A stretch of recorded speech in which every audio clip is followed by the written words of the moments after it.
The Bible. Is it? It must be up here somewhere. There it is.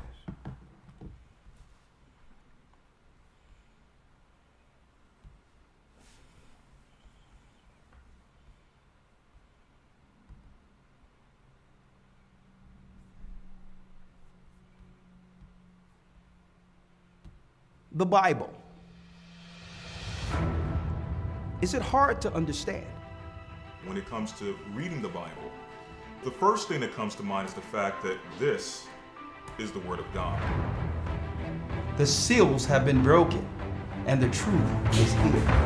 And when we go throughout the scriptures, when we go throughout extra biblical records, we find that the language that God employed, that He used to create the heavens and the earth, was the Hebrew language. Christ said, I came for the lost sheep of the house of Israel. But yet no one, no religious leader, no religious church out there anywhere can now identify the 12 tribes of Israel. Can we?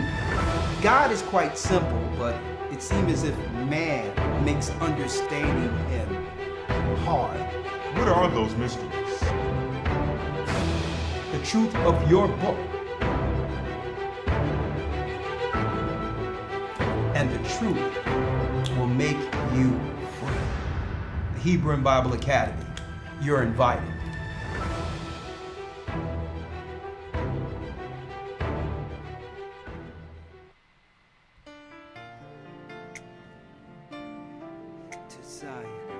Shalom, shalom. Come on in. I was lost, but now I'm found. Praise the Most High. I'm a child of Israel. I heard the sound. You hear the sound. Shalom, Please brothers and give me sisters. the strength to stand today. With my eyes towards the east, show me the way To Zion. to Zion. I'm on my knees, laying my life on the line. I'm begging, please, please don't let me fall. Give me the strength. Place my feet, Lord God, my path, show me the way to Zion. To Zion. To Zion. Shalom, brothers and sisters. I'm Elder Ricard Shiar, along with Elder Lawyer here, live for our weekly Sabbath lesson. Shabbat Shalom to the brothers and sisters throughout the four corners of the earth. Shalom. Shalom. Come on in. Hit the like button. Hit the like button. Boy, do we have a lesson for you today. Boy, is there a lesson for us all. Lord. All right, hit the like button. Make sure you like, share, and subscribe. Like, share, and subscribe. I'm going to tell you, being that YouTube has us on a shadow ban, they won't allow others to know that we're actually streaming. And please, brothers and sisters, make sure you check after the broadcast to make sure that YouTube hasn't unsubscribed you from the channel. Okay? Please make sure that you're still linked into the church, because there's so many things going on in the earth right now. And you don't want to miss, and yeah, no one wants to miss prophetically these particular lessons on how to navigate through the serpent's attacks against our people, right? Right? As you can see, the title is it's titled Racism and the Serpent. Okay, I'm going to go into that in one moment, okay? But while brothers and sisters are filing in, I would like to say shalom to all of our brothers and sisters throughout the four corners of the earth. And while they're filing in, I'm going to make a quick announcement concerning our academy for tomorrow. But before we do that, Elder Lawyer, we can just hit it one time. The Hebrew Credo. Shema Yasha'Allah Ahaya Allahaynawa Ahaya Akkad. Shema Yasha'Allah Ahaya Allahaynawa Ahaya Akkad. Hear, O Israel, the Lord our God is one. Hear, O Israel, the Lord our God is one. For those who are fairly new, okay? The only thing we said was the Hebrew Credo from Deuteronomy, the 6th chapter.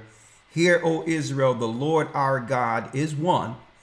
I'm translating that because the Bible says no one should speak in tongues without what? Without it being interpreted.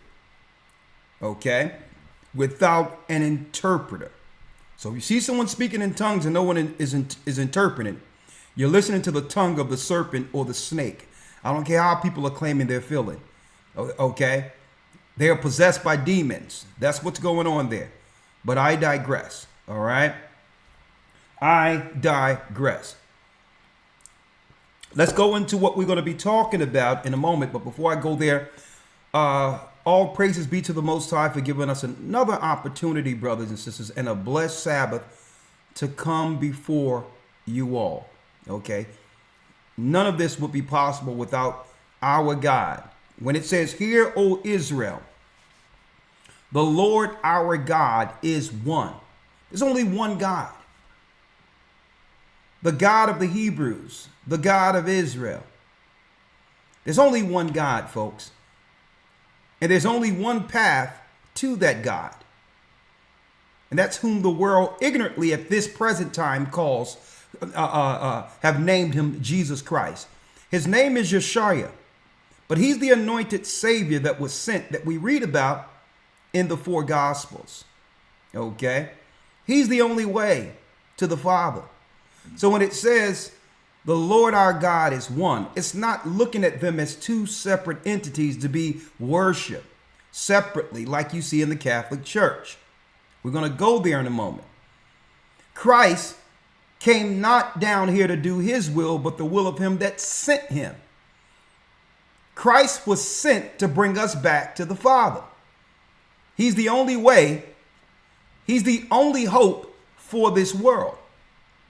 Now, in highlighting that, understand, brothers and sisters, you have many people out there with these false religions claiming that there's many ways to God.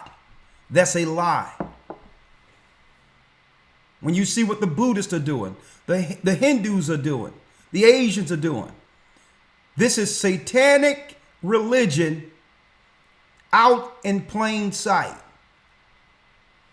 When you see what Muslims are doing at the Kaaba stone and others. And hey, I don't want to offend anyone. I don't want to offend anyone in here. Okay? But also, and listen, and let me make it clear. I'm not talking about the people personally. One second, let me get this. I'm not talking about the people personally, brothers and sisters, who grew up in these particular religions.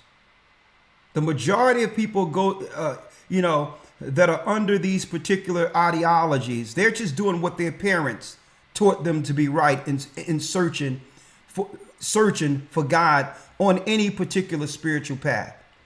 So let me make this clear, because we were caught up just like everyone else. Okay? So when I say this, brothers and sisters, let's not try to take things personal when it comes to you being aligned with the religion that have some good stuff in it, but really it's the working of the devil through a high priesthood, right? Now, Christ is the only way. Let me make that clear. And guess what? We have to get out of this black thing, and we need to be under black consciousness, that's straight garbage. That's rubbish. That's a lot of arguing and debate leading nowhere while the enemy is destroying our people. If they can't come together and always debating on what's right or wrong, how can we actually listen to people who are confused concerning a path when they can't even get on one accord? And then attack anyone like Hebrews and others who are saying, well, at least with the Bible, there's a moral code that we can all respect one another with, and they'll even fight against that.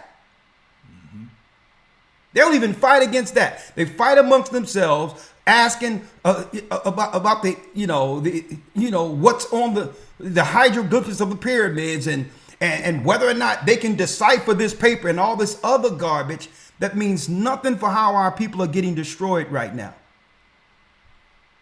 It's a grift, it's a hustle, and it comes from what? The same spirit of Sodom and Gomorrah. The conscious community have been a joke in our community for so long. And guess what? I wouldn't be surprised if the enemy sent them into us to confuse us the same time they sent Islam. At least on the surface, we had Christianity. And even though it wasn't perfect at the time, we were united under one spirit, one moral code. And we were better off like that than grifting off into all these conscious confusions and destructions. Dr. York pillaging on our people, dealing with little girls and all these others. Now they got Polite, his disciple, doing the same exact thing. While the conscious, let me tell you, the conscious community is unconscious. Christ is the way. Christ is the way, the truth, the life. No man cometh to the Father but by him. And I'm going into that, and I'm saying that, making it short now. Hear, O Israel, the Lord our God is one. He's one God, and Christ was sent to show the path towards that God. Any other religion, any other ideology that gets in the way of that particular understanding of how to get to God and how to walk on earth according to him is of the devil. So I'm not here to attack anyone personal, but now, like I said yesterday, we must try the spirit and filter everything through the Bible. Okay, because Satan himself appears as an angel of light. Now, before I go into that, hit the like button, right? Let me state this real quick. We'll be going into a new Hebrew and Bible Academy starting tomorrow. If you haven't enrolled, I ask you that you get in, because if not, you're going to miss some serious information, especially when it comes to the news. Elder Lawyer put together, a new way of going into the Hebrew as far as improving what? Conversational Hebrew on the next level so that we can speak to each other in our ancient Phoenician tongue. Okay. Also, I'll be going into tomorrow, that's right, the creation of the universe. I don't deal with no Hindu madness, which is satanic. I don't deal with no Asian religion. All of that, Asian religion, transgenderism, and all of that, folks, is the religion of Satan. We don't deal with none of that. We deal with the Bible as it is written. And I'm going into the creation of the universe. And I'm going to also be touching on what? I'm going to be touching on spiritual focus. Who are the angels who work on the good side? And who are the angels that's under Satan, destroying our people in the earth today? Because there was a war in heaven, folks. There was a war. And the dark side is here to destroy the image of God, which is man. We were made to judge him. We were made to judge the fallen angels who came to this realm pre-flood. Okay? That's the real purpose of man. To stand in judgment and power on the right side of judgment against the evil on this earth. And guess what? When you're operating like that, and brothers, when you're operating like that in your true purpose, you don't have to ask someone or beg someone to follow your way or to please be down with me. Can't you see that I'm doing the right way? Any brother that's trying to get a woman to see things your way, you got this whole thing wrong. Why can't she see? She's disobedient. Listen, if you're with the Most High in full power, the last thing you're thinking about is a woman that's not following you. The Bible, even Christ said, remember Lot's wife.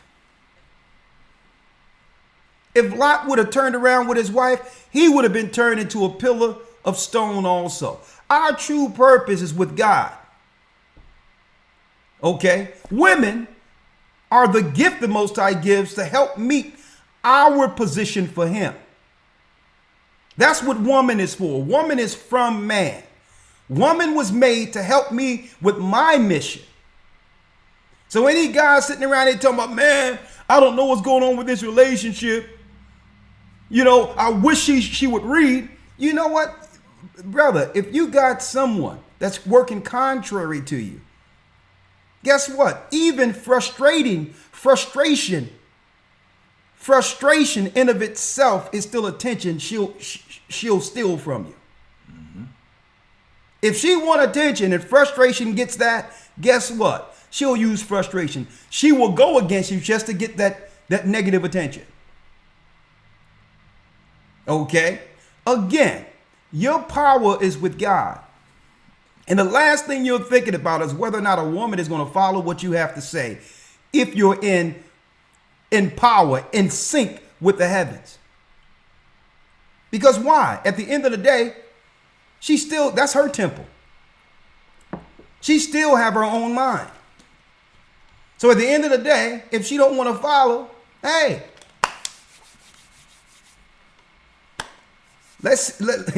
hey, what happens when the judge comes? Right? So the whole deal is, brothers, focus on your purpose with the Most High. And women, or a woman, is just what? A byproduct of your power. She comes in to help supplement your direction. And you know what? She'll love doing it. Mm-hmm. It takes so much pressure off of her because now she has a leader. And if she don't want that leader, hey, see what the world has to offer. Okay? So speaking of that, let's go into what we'll be talking about real quick. All right? Let's go into it. In the academy, man's purpose. We're going to go into man's purpose. God's wisdom intended for man. What is your purpose? Okay. And guess what? It's about obtaining the wisdom the Most High instilled in the ancients, the prophets, the righteous Chaldeans. Well, we're going to give wisdom classes for our men. And of course, sister's going to be in there too. So you're going to be taking a lot of that wisdom up too. But we're going to focus on man's purpose. That's number one. Number two, the purpose of a woman. Showing her the power of femininity.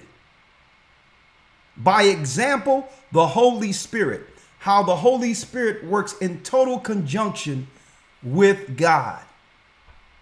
With God. 3, how to apply the law of Moses through Christ. We're going to show you that. We should not be following Moses. We follow Christ. Moses followed Christ. Okay, so even a lot of Hebrews and others got that backward. They think following the law is following Christ. You off. You have to follow the law through Christ because through the law there's grace. Now, grace doesn't give us an excuse to sin on purpose, but grace gives us an opportunity to do what? Understand the law according to how it was intended when it was given. The law wasn't made for death. If it wasn't for us breaking the law, guess what, folks? There would be no death penalty in the law. If people didn't commit fornication, steal, kill, and all these others, there would be no death penalty. So the law wasn't perfect. The law was made so that we can actually understand how to interact righteously one amongst another. But it had a what? It had a fault in it. It had death in it. So it wasn't perfect. So anybody looking at the law strictly through Moses, your mind is broke. That's right. Your mind is broke. You must screen the law through Christ, understanding the grace. Because under Moses' law, if you make a mistake, you don't have an opportunity to be baptized and receive a new lease on life. You're dead. So I'm going to go into that in the academy. I'm going to go into the judgment. I'm going to go into how to apply the law of Moses using Christ. While you're still following the law, you're also doing it. You're also doing the law. You're also doing the law, understanding its grace, right? And I'm saying that because you will have so many people out there who will get offended or get confused and stumble at Moses' law. They'll see you operating in the spirit of grace and they'll look at you like, hold up, are you not following God's law? You must be wrong. Not realizing the law was meant for you to do what's right in your conscience. And you're not supposed to put that burden on someone else. If you're doing what's right, what do you care if someone is operating in the grace of Christ? They may be doing something the Most High want them to do. And let me give you an example. You may have a person that'll say, where's your fringes? Now, I wear fringes. I love fringes. So they'll look at the outward appearance, not realizing that I probably just came in from a place that would have what? Would have been a stumbling block if I had fringes on. I could have been coming from what? An interaction to interact for business for the church and certain things like that. Why you ain't wearing your garment? I could have been doing something that would have offended people, that would have gotten in the way of my business. I'm not breaking the law because the Bible says at the end times, the Most High would put the law in us. The fringes was a law to remind us of those laws. But if the laws are in me, I can exercise grace not to wear the fringes if it's going to become a stumbling block. That's grace. So you have people looking at you, measuring you on whether or not you are a true Hebrew. That's Pharisee. So I'm going to be talking about that because the only reason folks bring out certain things to try to point out whether or not you follow the law right is so that they can gain a moral high ground over you, so that they can claim they're better than you as a Hebrew. Right. That's the spirit of Pharisee, and you run away from that as soon as possible. That's the devil. Because you're not looking for anything good in me. My charity, how I treat other people. You're looking for something to accuse me. And that leads us to the accuser of the brethren. We're going to talk about that today. And this is why the Pharisees and scribes weren't looking at anything good Christ was doing. They was trying to check him out to see how much he's offending Moses' law. To cause a divide amongst the people. Watch people like that, folks. When first thing they talk about is what you got on and all these other things. When really, that should be convicting them. If you're measuring yourself according to that law, you should make sure you're right. What care you if I'm not walking every day exactly how you walk? As long as I'm not sinning according to God's law, what business is that of yours? See? So I'm going to be going into that, the grace of Christ. I'm going to also be talking about the judgment for rebellion. That's going to be a week 11 lesson. A week 11 lesson. I'm going into the judgment of rebellion. All of the scriptures on hell, including the extra biblical text. Including the extra biblical text. You don't want to miss this, folks. Also, I'll be exposing the dark forces of witchcraft, week 2. Next Sunday, I'll be exposing the dark forces of witchcraft in our lesson, Tracing the Serpent Seed. In week 12, I'll be breaking down the power of prayer and fasting, how to connect with the Almighty through fasting and praying. How did the disciples do it? How did Christ do it? Okay. How did the prophets connect with the Almighty? See, the world today, it's carnal.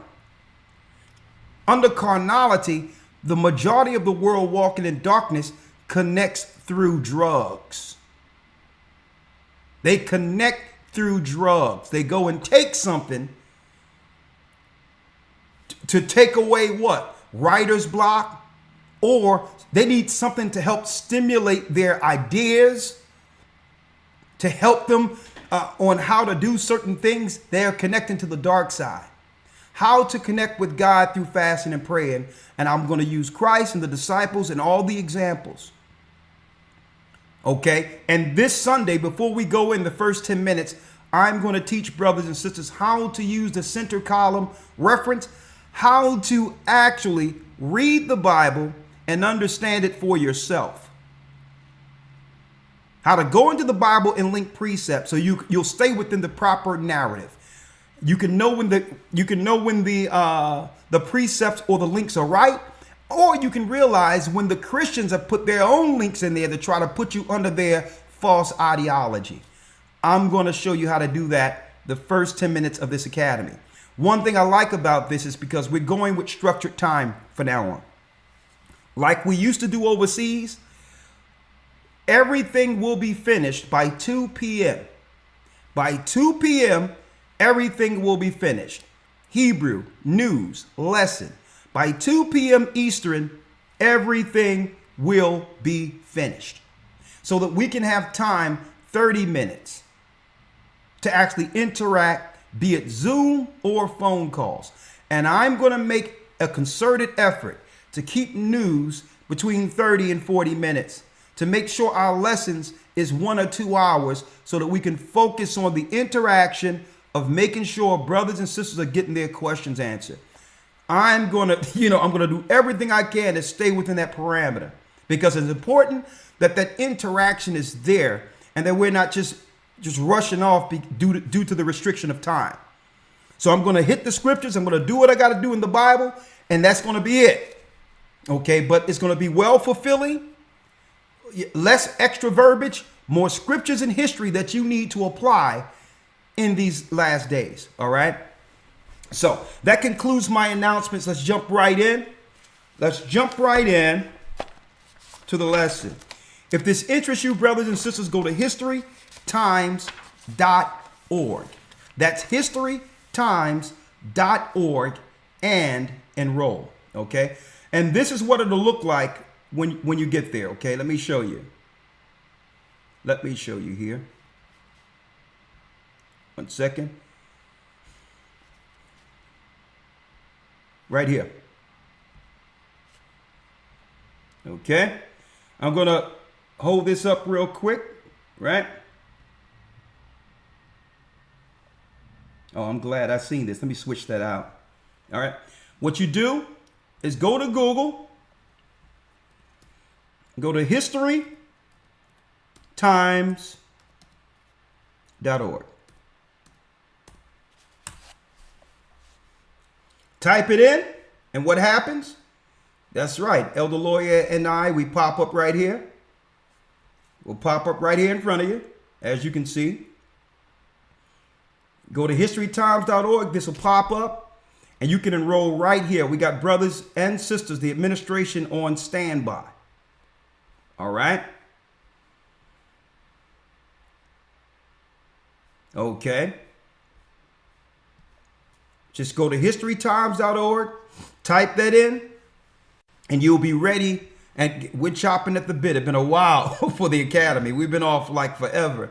So it's really going to be, I'm going to really put something good into tomorrow's lesson. So make sure you're there. Go to historytimes.org. Now,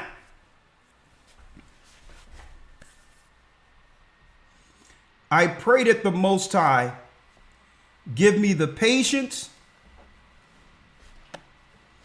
as well as the spiritual insight to quantify this lesson to a degree where the novice, even a person who've never read the Bible before, understand the depths of this particular lesson. Okay? That the Most High bless me to have the patience to deliver what his people need to hear today. Racism and the serpent.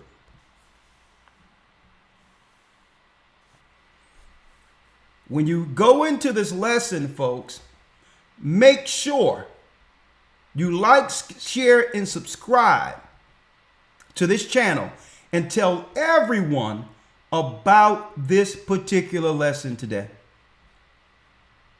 I'm going to show you why. It's going to explain the reason certain things are going on geopolitically in the earth. And it's going to point out the people who are behind it today. Oh yeah. Let me pull something up real quick. Let me get it real quick here, if you may.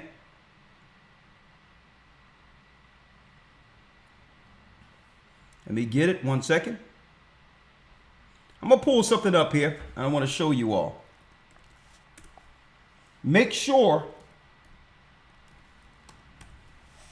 you all share this today.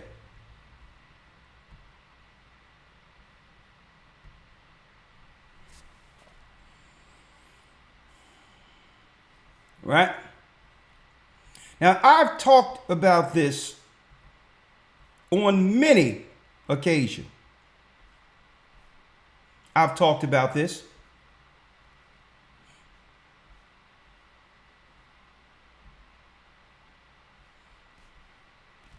Let me pull it up.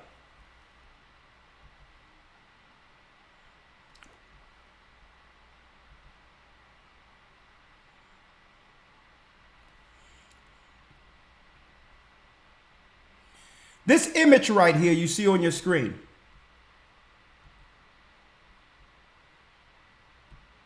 The image you see on your screen is an image that has been worshipped,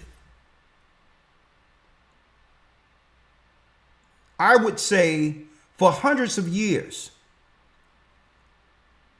under secret societies like your Knights Templars, a faction of the Roman Catholic Church. And it's the image of Lucifer, who's worshipped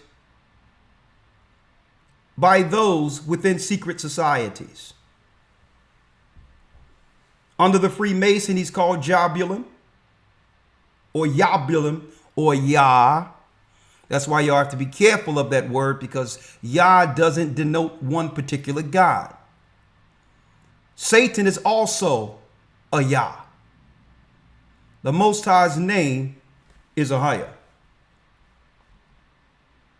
His name is Ahiah. Okay?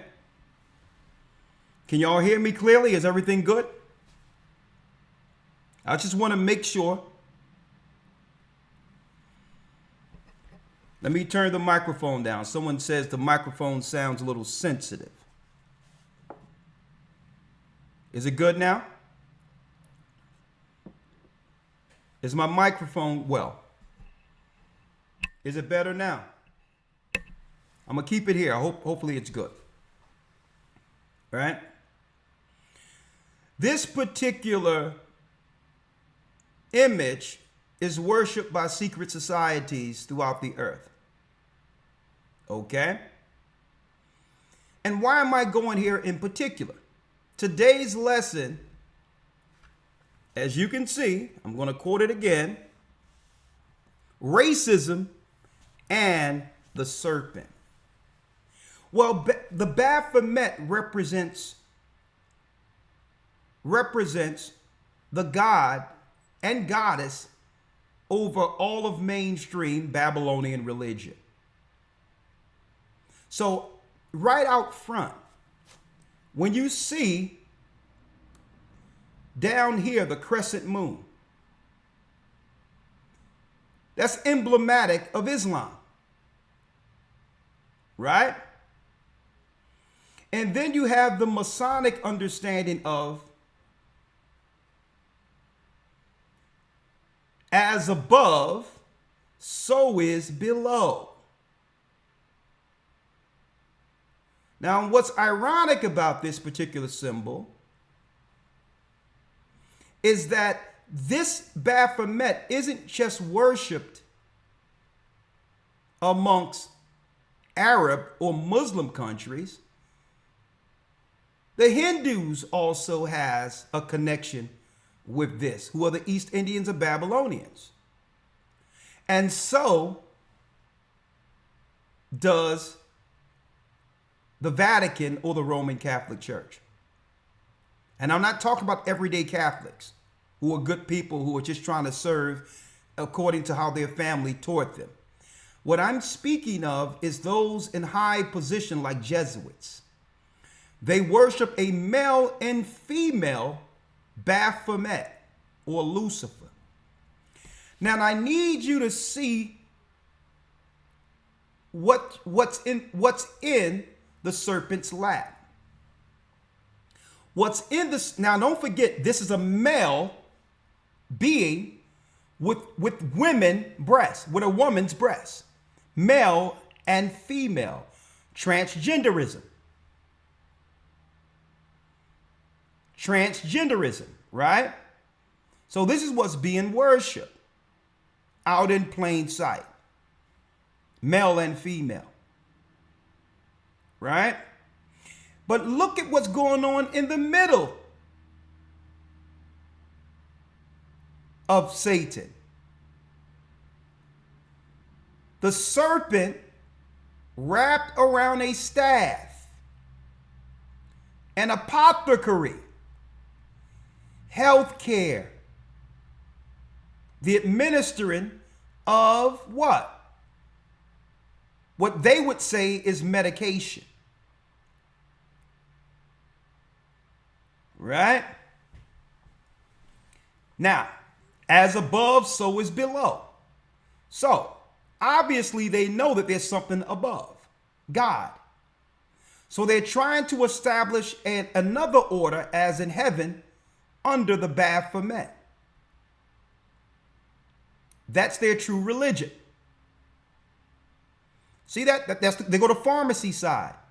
Now, when you look inside your Rite Aid, your Walgreens, and all these others, you see these other people coming into our neighborhoods over the pharmacies. Right? Now, I'm not going to talk about that in particular right now. But that's just something to note as a sidebar of what we're up against. We're up against an organized political religion that has always been deeply infused within the power structure of religion and or government. Just like we've aligned ourselves under Christ, the heavens. That's what's above. Well, you have those agents and ministers of Satan who have aligned themselves with the God of this world, the Baphomet, who is below. So those who are above and understand the world according to the Bible and God, understand that we must be careful of anything that's within the lap of the Baphomet. Because what's in the lap of the Baphomet separates the people on earth from the God above. Are y'all following me here? This is how the Baphomet gets what? This is how he initiates more people in his army. Through pharmacy. Right? Sickness is a weapon. Okay? You can control people who are sick. You can control people who are dependent on what? The pharmacists and others to survive. So sickness is a component that Satan needs to keep the world under his power. And this is why usually on Patreon and others, I try to go into the power of being healthy, to not depend on pharmacy, because pharmacy comes with other adverse scenarios, side effects, right? But I digress on that. I'm going to leave that alone. But as you can see, Lucifer, I'm going to tie him to the serpent in a moment, right? He's represented as male and female. Remember that. Male and female is the God of this world. He can appear male to the elite powers who worships him, like the Asian Dalai Lama and the Pope and all that, or he can appear female. I'm going to break this down. To the lowest denominator for you all. Keep in mind, folks, this is a very special lesson today. Usually I go into, which is good, virtue on how to operate in the church and one amongst another and the civility that comes with God's law. I usually try to do that on the Sabbath. But I'll say, you know what? I'm going to do something different. I'm going to do one of those lessons that we used to do years back on the Sabbath, right? So I'm going to do one of those today. Usually,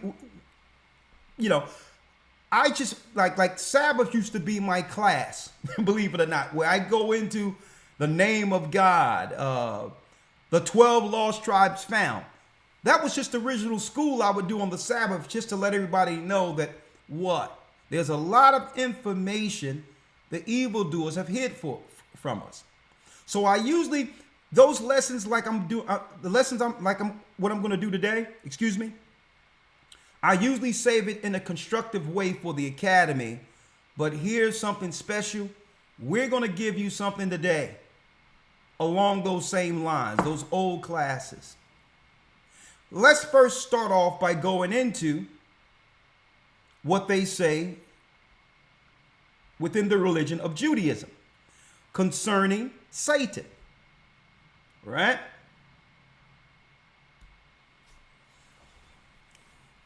Okay, Judaism, let's give Judaism's view on Satan. You very rarely hear their take on Satan. It's a different theological view than Christians, right? So under Judaism, let's go into their view on Satan under the Jewish religion, right? Elder Lawyer, we're going to start about, let's get it here. Let me get it here.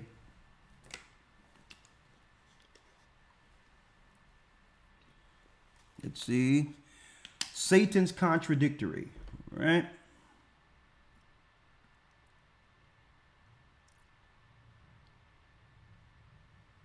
Wait, let me get this. Satan's status, Samuel. 1 second. Yeah, right here. While Satan's identification, right there.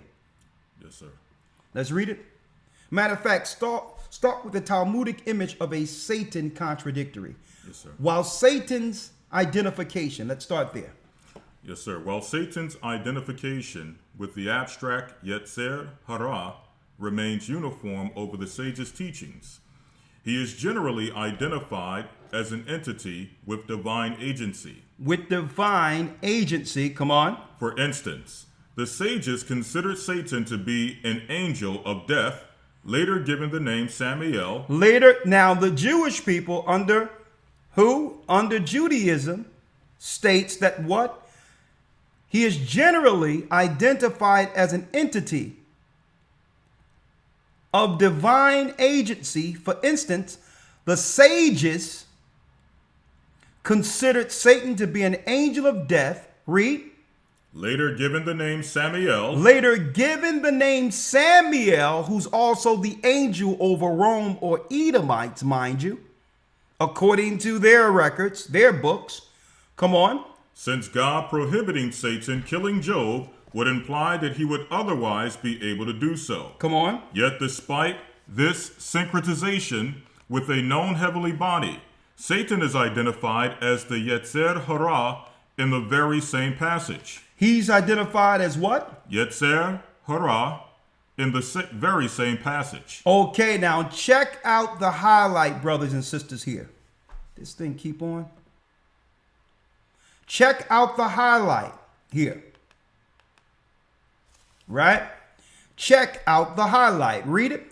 Satan's status as a physical entity is strengthened by numerous other rabbinical anecdotes. One tale describes two separate incidents where Satan appeared as a woman. He appears as a what? Appeared as a woman. He appears as a woman in order to tempt Rabbi Meir and Rabbi Akiva to sin.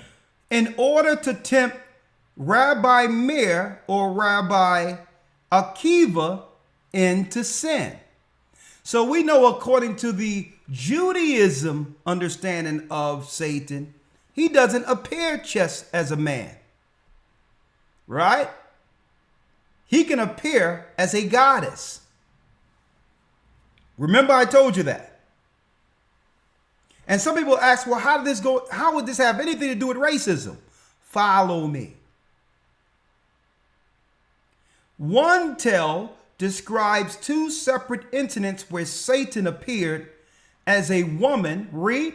In order to tempt Rabbi Meir and Rabbi Akiva into sin. Come on. While another describes Satan taking the form of an ill-mannered, diseased beggar in order to tempt the sage Ptolemy into breaking the mitzvah of hospitality. Come on. Another passage relates that Satan once kissed the feet of Ahab bar Jacob for having taught his students that his objectionable actions are done only to serve the intents of God. Okay. So that's another thing. Listen to me clearly. We have to get out of the Christian understanding that we've been taught, the simplicity we've been taught concerning Satan. And I'm going to show you in history, he have appeared to leaders, not just as a man, but as a woman. Satan is a real being. Some people might ask, well, what does this have to do with racism? Bear with me. I'm going to show you. I started off by showing you the religion of Islam, the crescent moon. Also, it's connected to the Knights Templar I'm going to show you. These are the religions they would utilize as a Trojan horse under the guise of bringing forth a righteous religion or a way of life, a way of control over a particular people who they must destroy before the prophecy. So Satan would give them a religion to convert and or destroy us. Their Trojan horse was religion. Modern day Christianity and Islam. That's right, folks. They were both sent by the serpent. And secretly, their kings, their generals, and those of high ilk, separately, especially the Jesuit order of the Roman Catholic Church, would worship the deity of the Baphomet secretly and sacrifice to that Baphomet in order to gain power and understanding on how to consolidate power and or to destroy Jacob.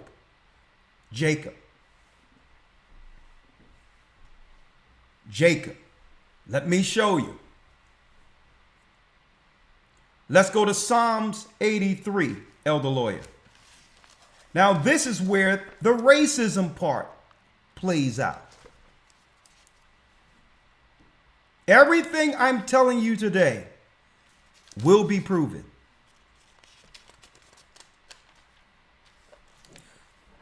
Let me get this up so that they can see it, Elder Lawyer. Psalms 83. Yes, sir. Psalms 83, verse 1. Go ahead, read it. Yes, sir. Psalms 83 and 1. Keep not thou silence, O God. Hold not thy peace, and be not still, O God. For lo, thine enemies make a tumult, and they that hate thee have lifted up the head. They that hate God have lifted up the head. Now, why is it there's people on the earth, whole countries of people who truly hate the God of Israel? Well, they hate the whole concept or understanding that the Most High would have a chosen people. They hate the fact that God chose a people, so Satan embraced them for his people. So since they're not of the chosen stock of Abraham, Isaac, and Jacob, the Gentile nations aligned themselves, with Satan, straight out. So they hate God because God chose a people.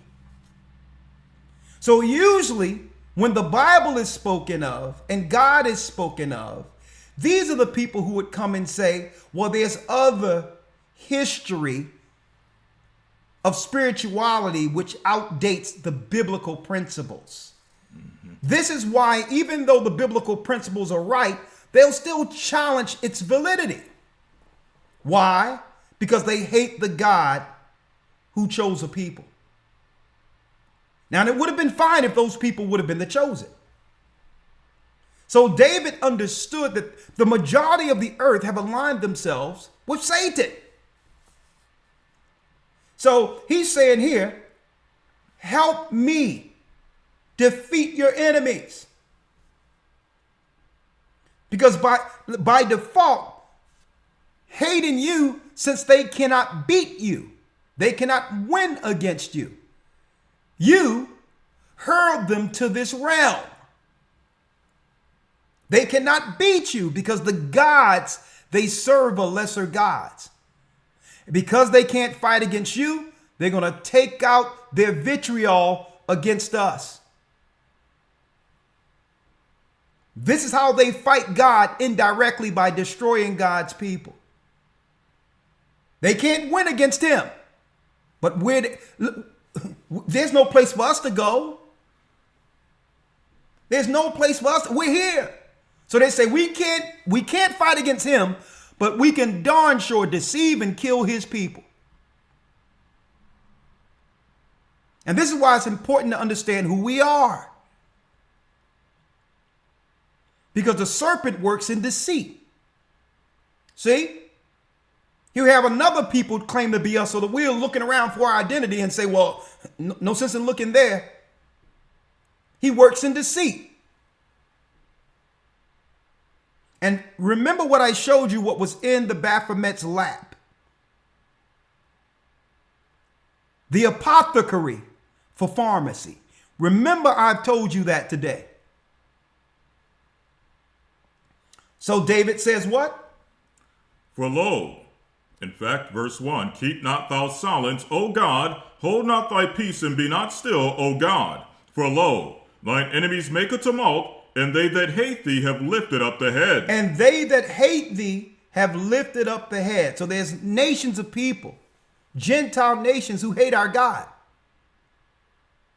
Buddhists hate our God, folks. Hindus hate our God. I don't even got to tell you about the religion of those that's overseas claiming to be us. They outright hate Christ. And when we say, well, let's go into the Torah, they say, well, no, we got other records that we respect outside of the Bible. So they hate our God too, but they'll make us believe symbolically through media that they're following Torah. They hate our God because they know we're the chosen. For lo, thine enemies make atonement, and they that hate hate thee have lifted up the head. Read. 3. They have taken crafty counsel against thy people and consulted against thy hidden ones. They have consulted against the hidden ones of God. The Most High have us for himself. We are his hidden ones. So because they cannot attack or beat us frontal, not just because our intellect and physical prowess, they know they can't engage us in war hand to hand. So they must trick us into what? Dying in war. Whether it be psychological war, biological war, or even sending us off to fight in their wars. Because they cannot fight us or beat us frontal, they must make us sick. They must destroy us. They must do other means of destroying us. And that's why the Bible states here, they take crafty counsel. The crafty counsel is, how do we destroy God's people without them actually realizing we're destroying them? How can we get them on board with destroying themselves? That's crafty counsel, because why? They can now have plausible deniability. Hey, I don't got nothing to do with that. That's your people doing that. With no one out there watching or recognizing the engine that's fueling everything that makes us look less than people. See? They take crafty counsel. Right? Read. 4. They have said, come, and let us cut them off from being a nation. Hold up. Let us cut them off from being a nation of people. See? Because if they know they're Israel, then what? They'll understand their enemies. They'll understand that this is a religious war, a holy war against our people. Folks, and I'm going to tell you, this is how they trick you. Satan will trick you by claiming that, okay, you can have an agent who say, I'm an atheist. I don't believe in nothing. He's a liar. He's a Satanist. See, one thing about atheists, one thing about Satanists, folks, there is no rules for them. There is no rules for them. They say, well, I'm just questioning. Out of all, folks, you have to realize this. You notice how atheists never go up and debate other beliefs? How many times you see them try to attack Hindus, Buddhists, Muslims? Their whole focus is to do what? Is to discredit the word of God, the Bible. That's their biggest problem. They're not atheists, folks. They're Satanists. And they know the only book who can expose their true intentions is the Bible. Oh, I don't believe nothing at all. They're liars. They're Satanists, folks. Come and let us cut them off from being a nation, read. That the name of Israel may be no more in remembrance. And that's the target, folks. The target is that the chosen people through bloodline who went into captivity for a curse, they would work through the world political structure as well as the religious structure to keep this council in place. Let's cut them off from being a nation. We can give them belief, give them religion, but never include the history of them being Israelites in it. Give them Christ. Tell them about Christ. The virtue and the wisdom of the virtue of the righteous women. And the power of the prophets within Torah. Teach them all, but make them believe that's us. Never tell them that they're the people or the gig is up. Cut them off from being what? A nation, that the name of Israel may be no more in remembrance. That's the council, folks. Religiously and politically, this council is in place right now. Up until this present time, everything they've actually put their money into was to enforce this particular conversation. We'll help them, we'll be down with them, but we can never let them know that negative is being done against them by us because they are the children of Israel. See, we can never let them know that they're under attack, being treated less than everyone else because they're in fact God's people. And if we don't stop them, God will raise them above all of us. He'll raise them. Right? Cream comes to the top. And folks, inherently, if left alone, they know we would succeed. If you just left us alone and did nothing at all, they know we would succeed, folks. This is why they've aligned us with everything against God. They've aligned us with the letter group. They've aligned us with debauchery, the deletion of children, and made it a political agenda, knowing that all of those actions are against our laws. It's against Torah. That's why they've aligned us with it. That's that crafty counsel.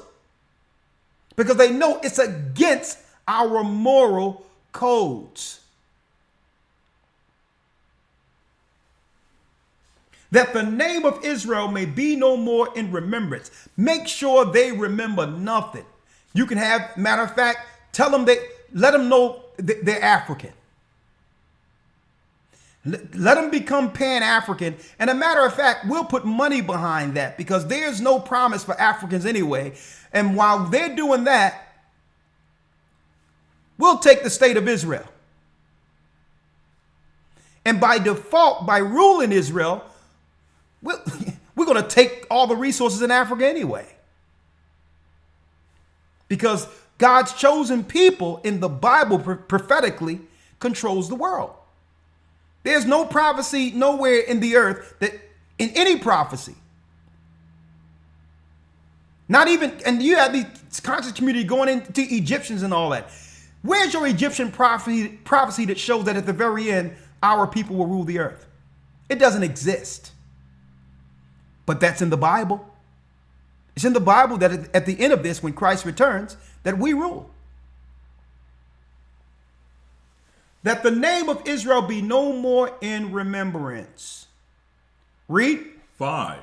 For they have consulted together with one consent. They are confederate against thee. They are a confederate against us. This is an organized plot. Greater than a conspiracy against our people. And I'm going to show you throughout all of history how they've done this today.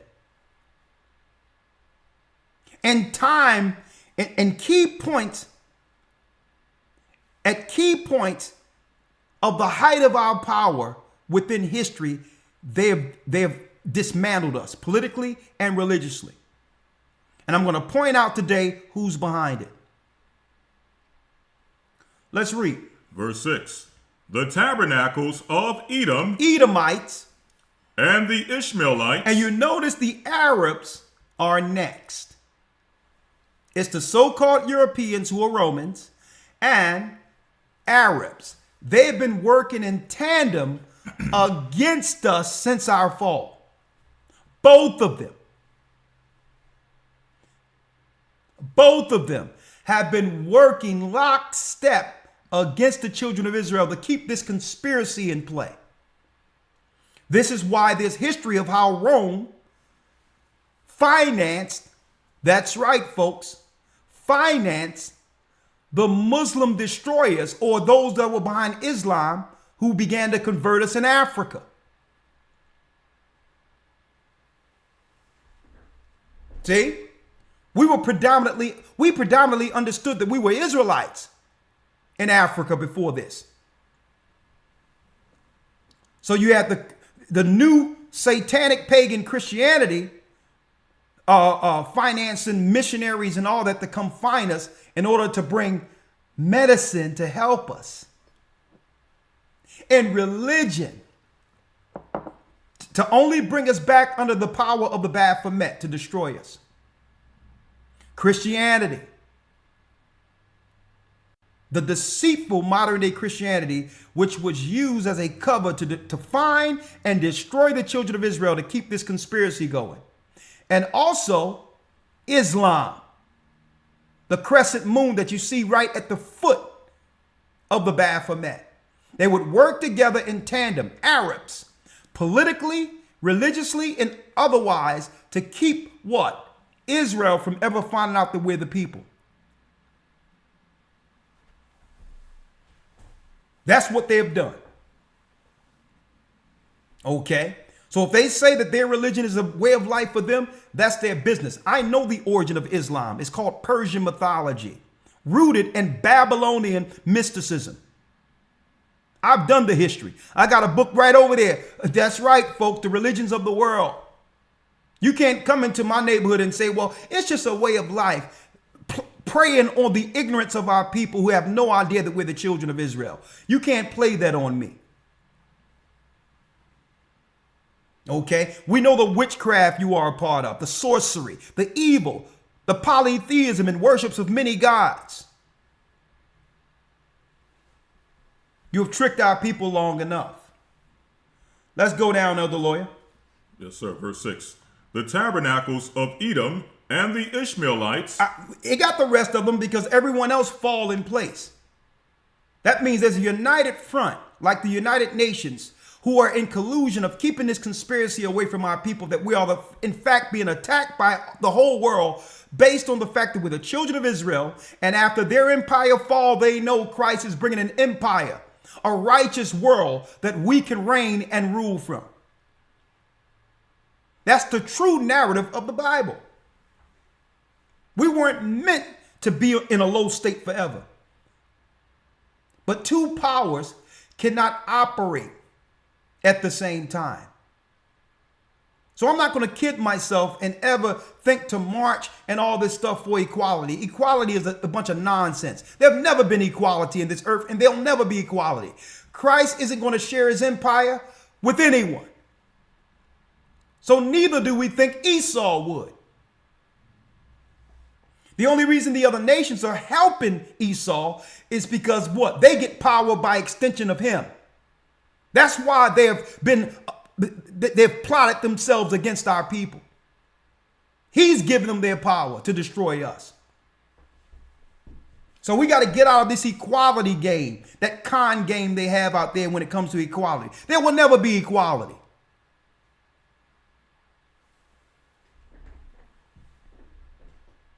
Equality means we're asking the enemy for something to help us. That's what equality means.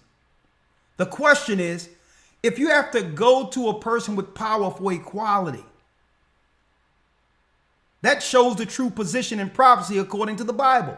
Who is prophesied to have power to give you? Rome, the fourth beast.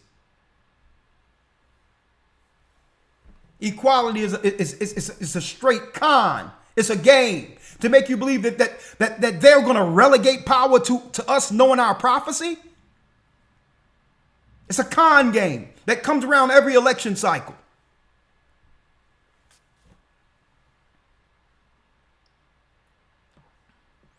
Let's go down to the real quick, Elder Lawyer.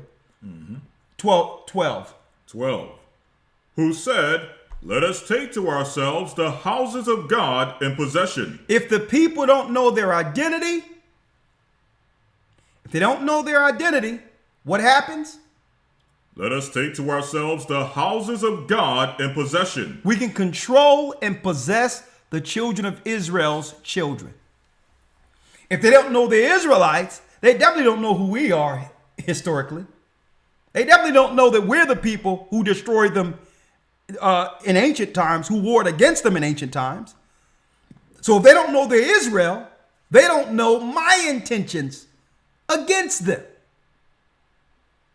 So this is why, folks, even though America and the Western world is championing and always talking about freedom of religion, you notice they will not give the same respect to when our people begin to recognize and identify as Israelites.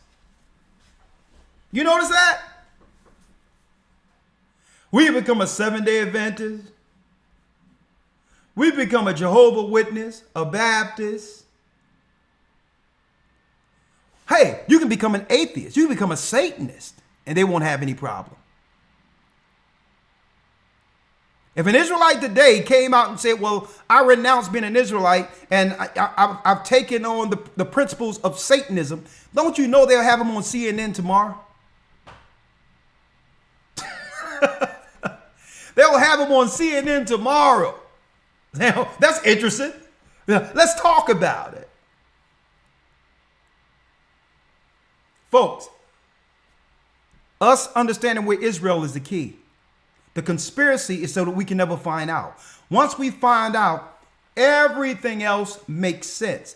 And now we can begin to work towards a unified front towards this kingdom that was prophesied by first getting on code with one another. And this is what the enemy fears. Not that we would hate or people would hate other people. No, nothing to do with that.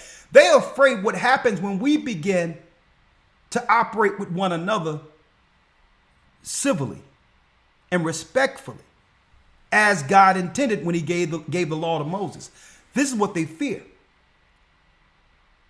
But I digress. Where are we going here?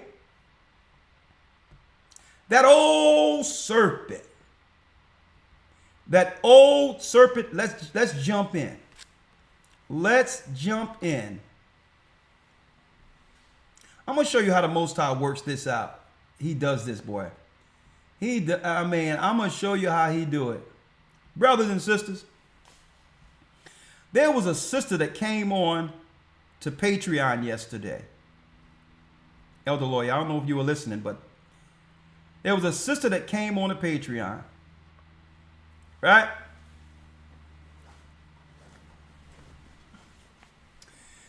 And she said her husband was about to, her and her husband was going to buy a new car by the name of Alfa Romeo. Mm-hmm. Alfa Romeo, right? I looked up the car a little bit. You know, the car looked all nice or what have you. Like this here. Looking all nice and what have you. Right? All nice. Look at that. Nice car. I looked it up. Alfa Romeo launches U.S. comeback after 20 years. Right? And it's deep that she asked me to look into this car. The history of this car. I'm like, oh my goodness.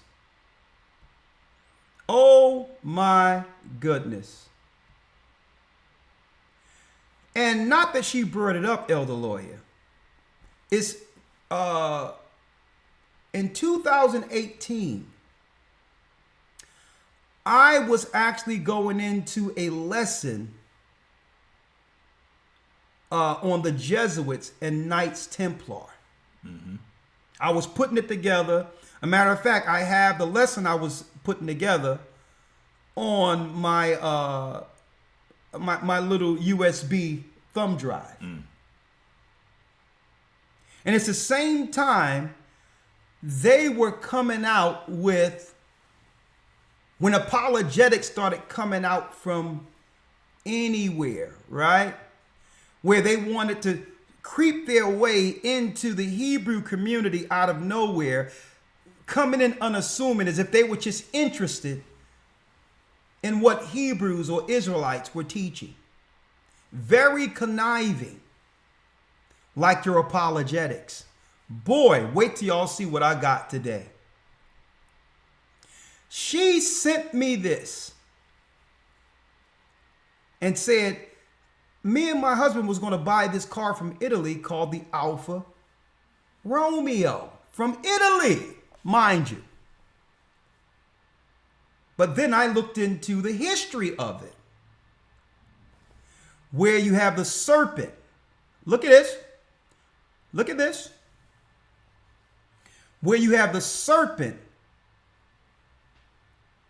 consuming or eating a man.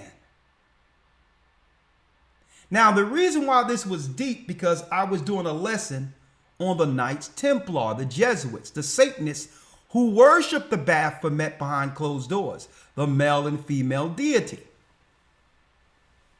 or the mother goddess. They fake and make everyone believe that it's Mary, but no, folks, it's the goddess, Satan. Here it is. You got Italy, a car where the serpent is eating a man. And then you have the cross, like the red cross of the Catholic Knights Templar. Right? Why all of a sudden they're going to introduce this into the U.S. after 20 years?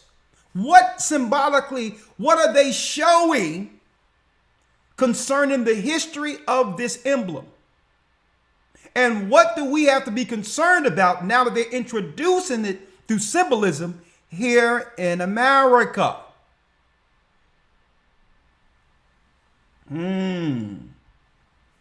Well, but hold up. I told y'all we have something good for y'all today. Hit that like button. Hit the like button.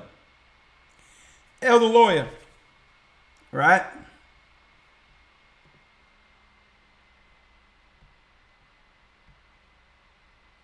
Elder Lawyer, let's go.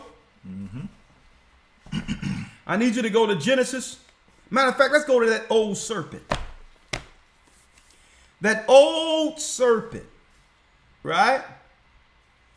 Let's break down that serpent first, right? Let's go to Revelation 12.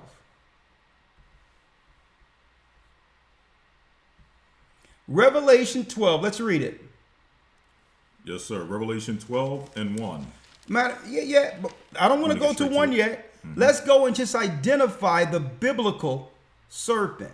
Yes, sir. Verse 9. Verse 9. So let's identify this serpent real quick, right?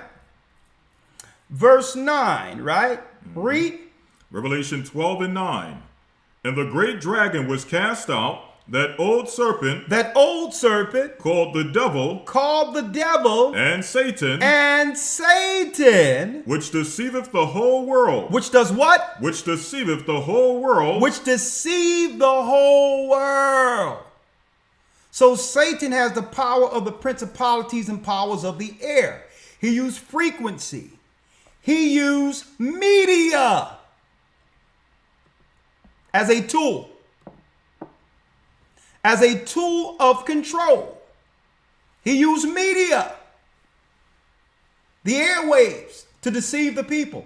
Now, remember, folks, that I showed you what was on the lap of the Baphomet, who gives insight to the governments and religions of the world in order to come against the righteous within the world. That's right. The phylactery, the stick with the snake around it that you see at every pharmacy. Right? Read. And the great dragon was cast out, that old serpent called the devil and Satan, which deceiveth the whole world. Who deceived the whole world. He was cast out into the earth, and his angels were cast out with him. So we know that old great dragon or serpent is the devil. The devil, right? Are you following me? The devil, right?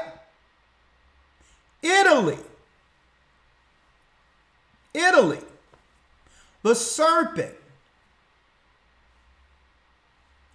eating a man. The red cross. The red cross of the Knights Templar. The Jesuits or the Dark Knight, who works as a faction within the Catholic society. But these are the Dark Knights without rules. Their power is to work in every area or function within the world. Okay? To keep Esau's power from one generation to the next.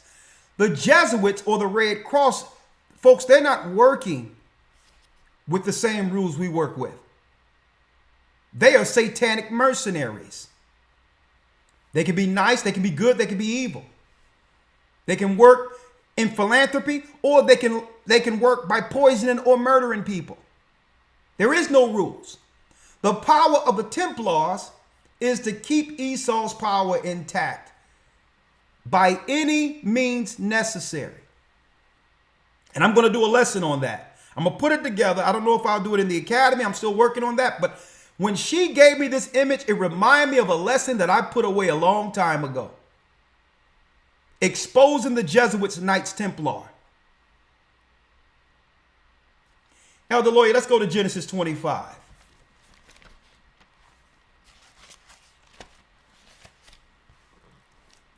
Genesis chapter 25. You know what? No, I'm saying because I got the white papers and I got some of the history already together. I'm trying to think whether or not I'll just fit it in within this academy. Mm-hmm. I'll come back to y'all on that. I may fit it in this academy.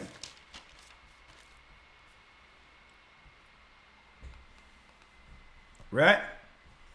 Real quick, Elder Lloyd, let's go to Genesis 25 real quick. Mm-hmm. Hold on, let me get it here. Follow me, folks. I'm going to show you how Satan, as you can see the title, Satan. Let me see here, 1 second. Racism and the serpent. We know the serpent to be Satan according to the Bible. We know according to the religion within Judaism, Satan can appear as a god or goddess. The Baphomet is transgenderism, which is what? The acknowledgement or worship of the Baphomet, who is Satan himself, for those who have missed it. Right? Let's go now, Elder Lawyer, to the beginning. Let's go to Genesis 25. Yes, sir. Genesis 25 and 21. Genesis 25 and 21. Read it. And Isaac entreated the Lord for his wife because she was barren. And the Lord was entreated of him. And Rebekah his wife conceived.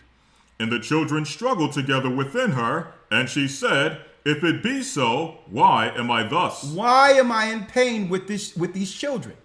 I'm blessed to have children when I couldn't. Why is this pain so unbearable? Read. And she went to inquire of the Lord. When she went to inquire of the Lord, this wasn't just a prayer. And in the academy, I'm going to show you through extra biblical text who she went to find out what was going on in her womb. Read. 23. And the Lord said unto her, 2 nations are in thy womb, and 2 manner of people shall be separated from thy bowels. 2 manner of people will be separated. Instead of 1 nation, eventually through time, these 2 children will become 2 separate, distinct races on the earth with 2 distinct prophetic purposes. With 2 distinct prophetic purposes. One would be 1 nation, which is what? The Israelites, and another would become another nation. Read. And the one people shall be stronger than the other people. Come on. And the elder shall serve the younger. So it was meant, according to prophecy, for the elder, the child who comes out first, to serve the younger child. This is prophecy. So, of course, the first child that come out believed that he should be heir or king or prince over the earth. So he'll feel slighted if his younger brother come in and get what he believed prophetically belongs to him through bloodline. So eventually the firstborn would come out upset. Eventually would become upset after he learned the prophecy. The elder shall serve the younger. Read. Verse 24. And when her days to be delivered were fulfilled, behold, there were twins in her womb. There were what? There were twins in her womb. There were twins in her womb, as was foretold. Go on. And the first came out red all over. Red what? All over. All over. Like an hairy garment. And they called his name Esau. And they called his name Esau. The one who was meant to serve his younger brother was red. There's no such people as white people. Okay? Let me make that clear. There's no, listen, this page is white that we're looking at. Right? This page is white. But look here, folks. Templar's signal or sign, same as the Roman, was red because they were given the power of the sword through Isaac to rule by the sword. Blood or red represents Esau because they're not white. They are red. Right? The first came out what? Red all over, like an hairy garment, and they called his name Esau. And they called his name Esau. Esau. The firstborn. Right? Read.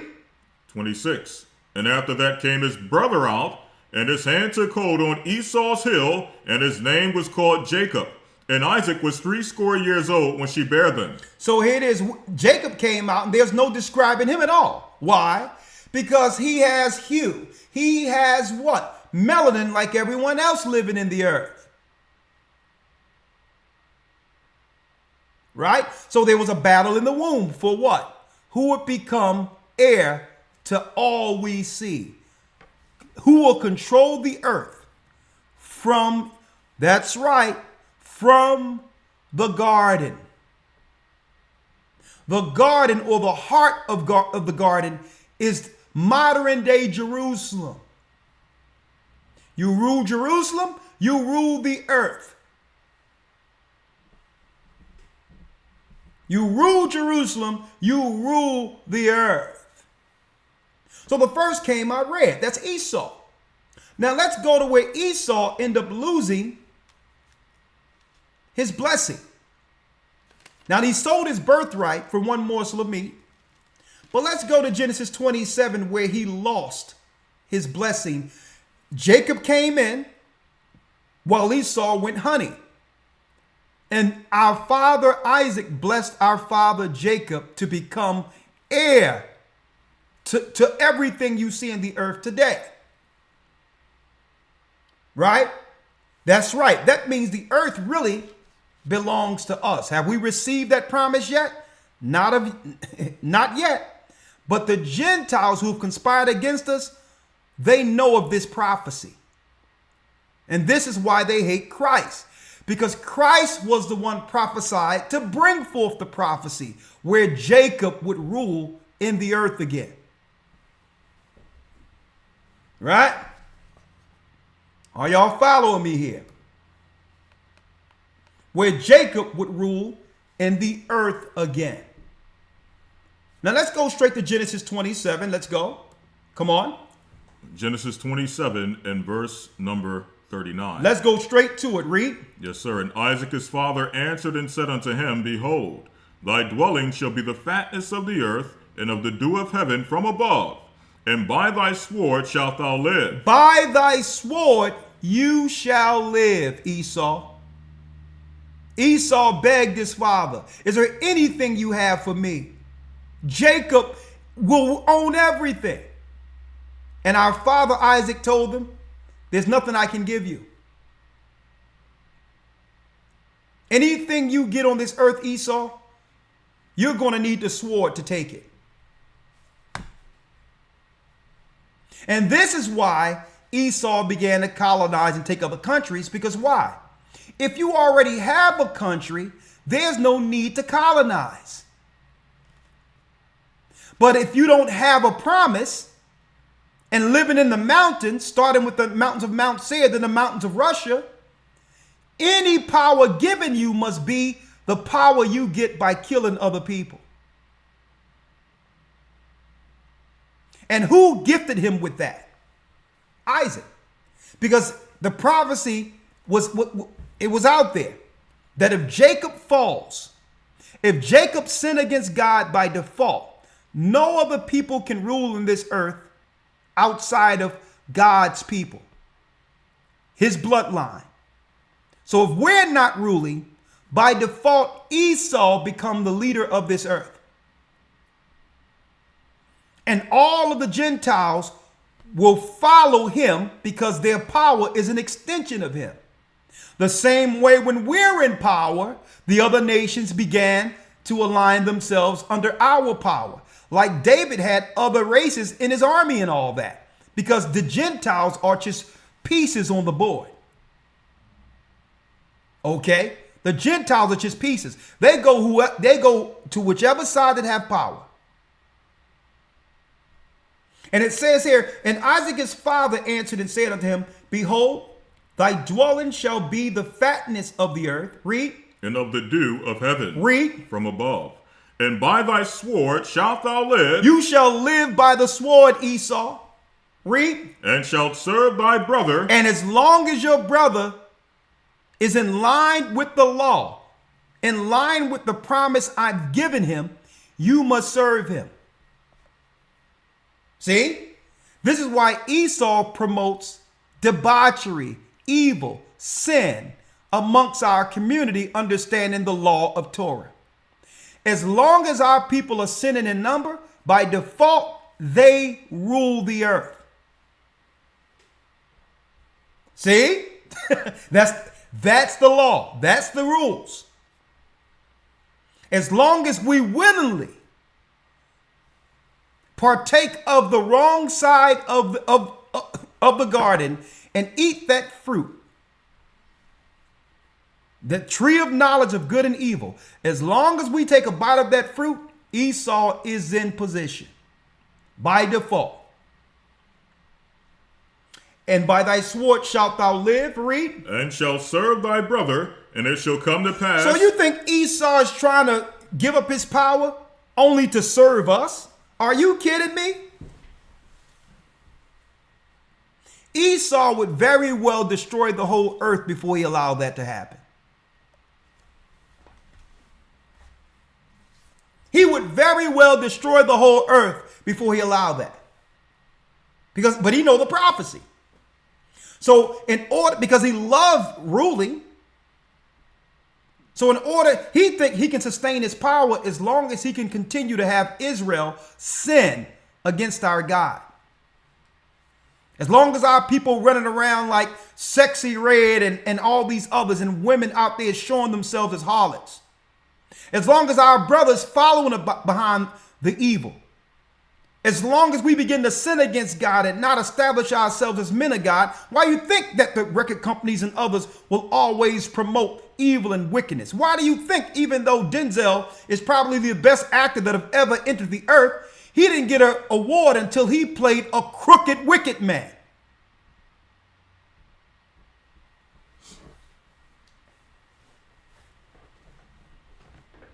And I need y'all to check that out. Why do you think so? They'll put money behind that. Because as long as we operate under that image, Esau, our big brother, rules by default, and therefore he don't have to utterly destroy the earth. As long as we're sinning, he consolidates and keeps power. Hence the reason, the importance of us to come back under our God, our Bible, and get on code according to God's law. Right?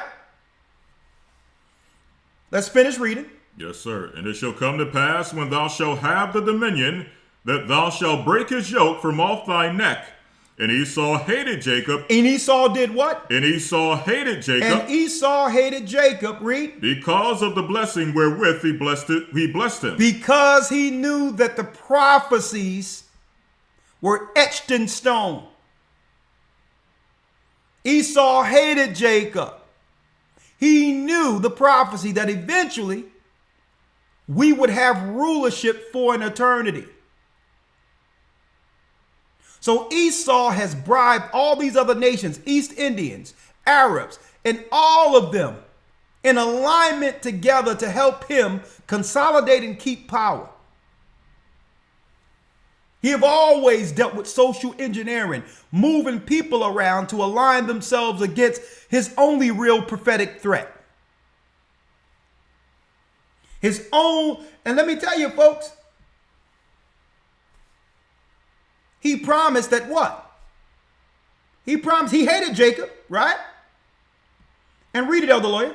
And Esau hated Jacob because of the blessing wherewith his father blessed him. Come on. And Esau said in his heart, the days of mourning for my father are at hand. Read. Then will I slay my brother Jacob. I'm coming after Jacob. I'm coming after you. It's all about power and rulership prophetically, folks. They'll make you believe the Bible doesn't matter, but everything they're doing is to stave off the prophecies in it. They're telling you, oh, I'm an atheist. I don't believe. But guess what? No sooner as they're, amongst themselves, they got our books open. They got that Bible open. Oh, we got to stop Jacob. Oh, Jacob is finding out he's Israel now. His family is doing less crime and evil. We got to do something. They'll tell you they don't believe. But the political construct tells us that they understand the prophecies according to the word. Folks, if they didn't believe, they would not have worked politically to have our Torah and be what? Recognized in the Middle East as the people. But they got people in the Western world believing, who knows whether or not Christ was born? Whoever known whether or not the Israelites existed? They'll say all that crap over here to disrupt our people who are ignorant to the fact that we are the children of Israel. To destabilize us. But they're all up in this book, folks. This book is powerful. And I'm going to use this book to expose them today. Because Esau had a son by the name of Zepho. Speaking of Atalia, right? Because why? The alpha, the emblem I showed y'all earlier. Let's go back to the emblem. Let's go back to the Alfa Romeo. It's an Italian car. So how do we link all this together? Well, let's go to the book of Genesis 36. Right?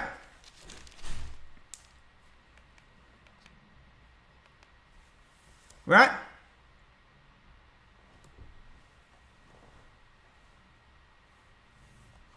Let's go here.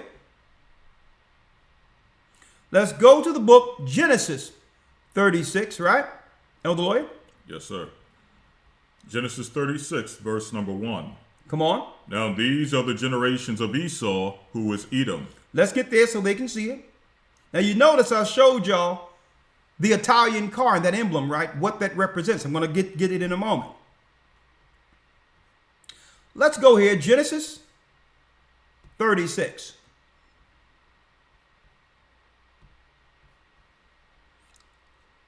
Let's go down to Zepho. Now, matter of fact, let's go to Genesis 36 and 1 first. Genesis 36, verse 1. Now these are the generations of Esau, who is Edom. Who is Edom, right? Now, mind you, folks, the Bible stated in prophecy that what?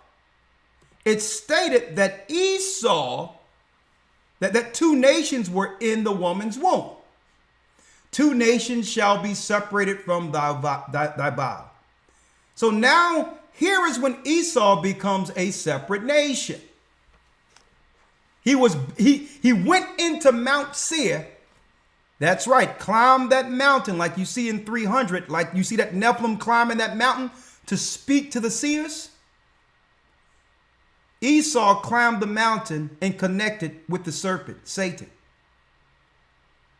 He says, my brother have the kingdom. Give me power. Give me power to oppose my brother. This is where Satan went to gain power. Mount Seir. You will never hear anyone, folks, break it down like you get into this today. Because what they'll do is they go and showing Esau, but they don't show the religious connection of how this is where he found Lucifer, Satan, the serpent. This is where he got the blueprint to come against us. Now, these are the generations of Esau, who is Edom, and he's the what? Let's go down here, Elder Lawyer. Yes, the sir. 8th verse. Verse 8. Thus dwelt Esau in Mount Seir, Esau is Edom. Esau is Edom now. Read. Another nation. And these are the generations of Esau, the father of the Edomites. The father of the Edomites, where? In Mount Seir. In Mount Seir. In Mount Seir. In Mount Seir. Y'all see that?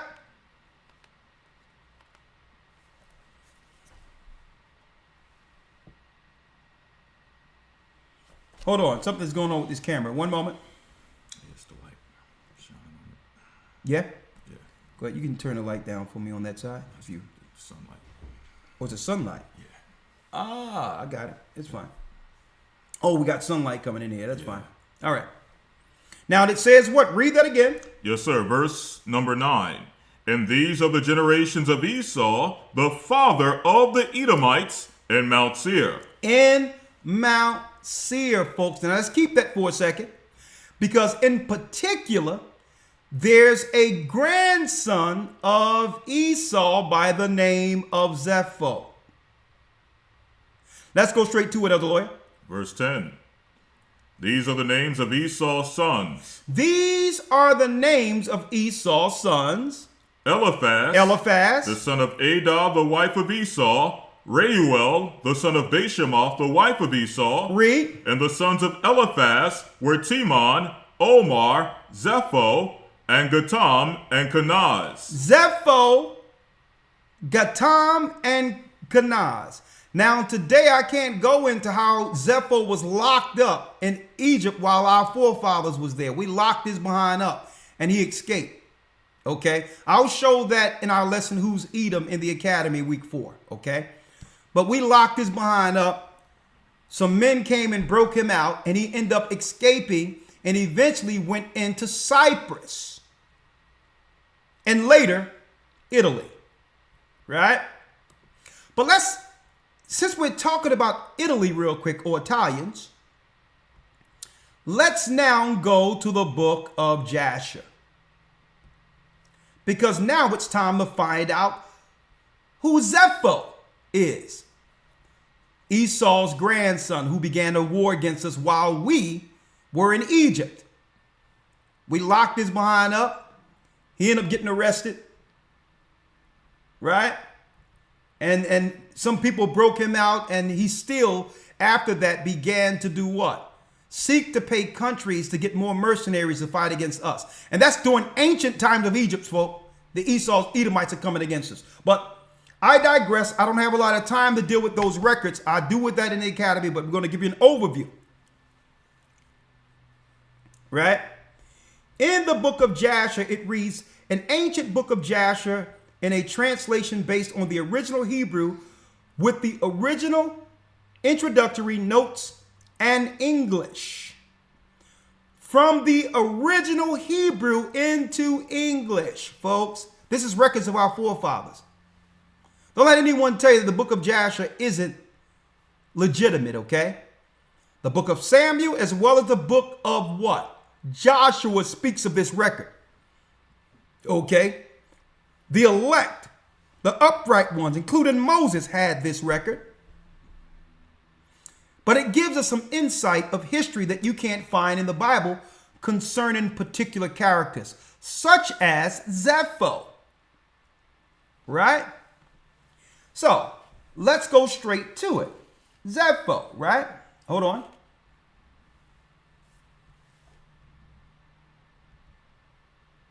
Let's go straight to it.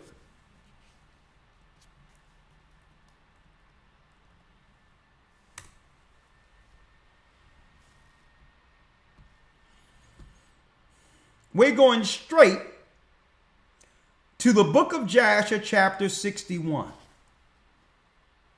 Right? Chapter 61.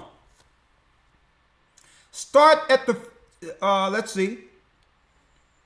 Start at the 23rd verse, Elder Lawyer, right here. Yes, sir. The book of Jasher, chapter 61, verse 23. At the revolution of the year, the troops of Africa continued coming to the land of Kittim to plunder as usual. And Zepho, son of Eliphaz, who we read in Genesis 36, heard their report, and he gave orders concerning them, and he fought against them, and they fled before him, and he delivered the land of Kittim from them. And he delivered the land of Kittim, which is Cyprus today. Read. 24.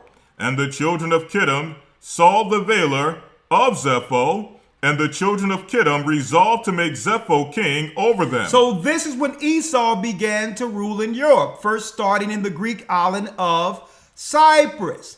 Esau isn't Japheth. He's not from Europe. This is how he got into Europe, folks. That, and then they really were able to spread like wildfire after Alexander the Greek. Alexander wasn't a Persian through blood. He was an Edomite. So let's dispel that garbage that Europeans are Japheth. The European plains were originally Japheth until Esau came there to conquer with the sword. Follow and follow good. Read. And he became king over them. And whilst he reigned, they went to subdue the children of Tubal and all the surrounding islands. And their king Zepho went at their head, and they made war with Tubal. They made war with Tubal. Who is Tubal? Tubal are the Japhetic people you read of in the book of Genesis 10. This is how Esau began to conquer Japhetic lands. Tubal is a son of Japheth. Now, when you look in history, the king, that's right, King Zepho is buried in what? Cyprus, Ayia Napa, Cyprus till this day. I know, I've been there. But in the annals of Cyprus, he's known just like any other king as if he was always there as what?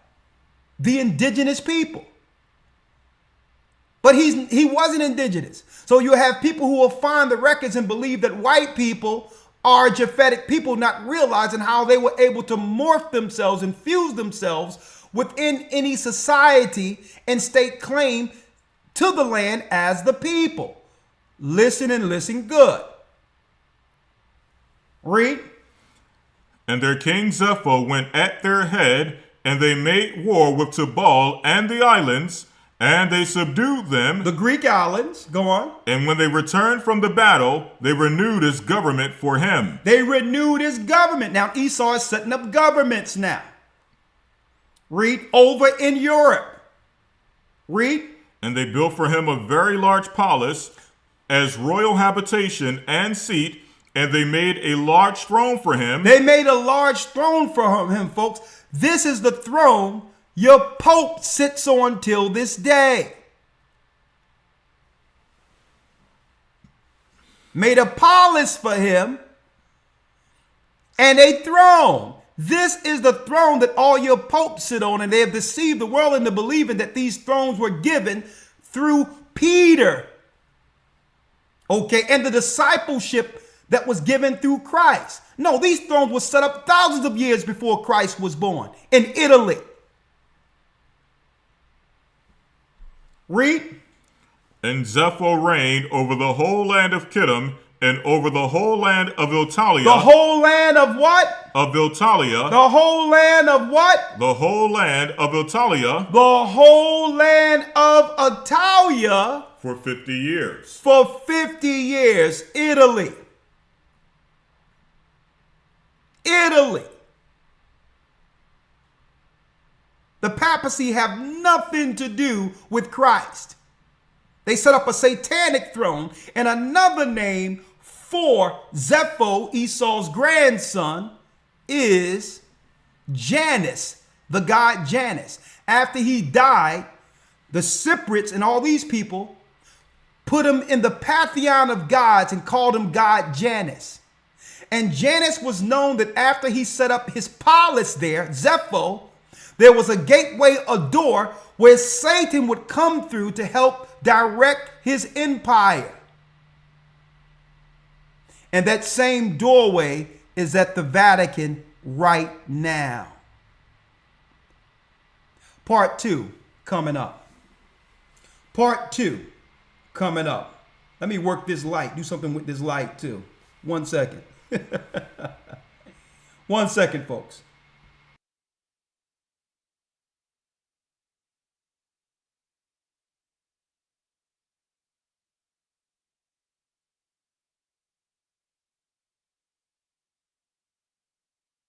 The Bible. Is it hard to understand? When it comes to reading the Bible, the first thing that comes to mind is the fact that this is the Word of God. The seals have been broken, and the truth is here.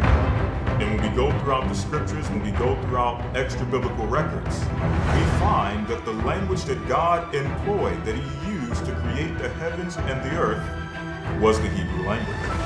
Christ said, I came for the lost sheep of the house of Israel.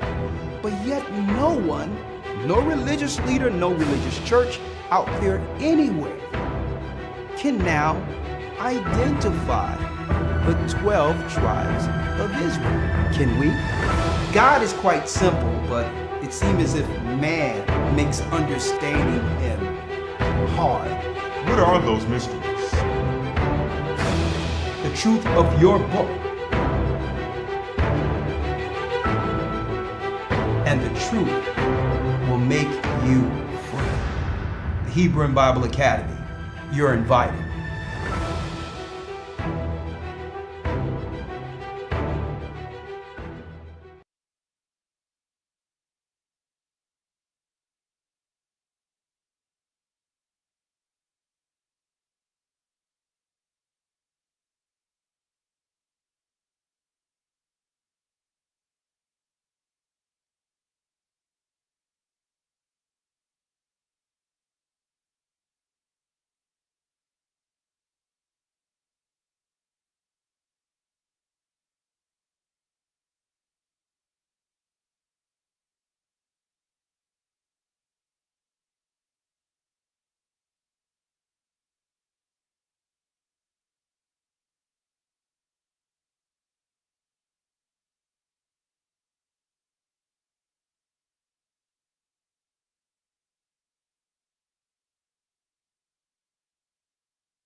All right, let's go. Okay. We have a light shining in on this. I gotta fix that. 1 moment. 1 second, folks. I'll be right back.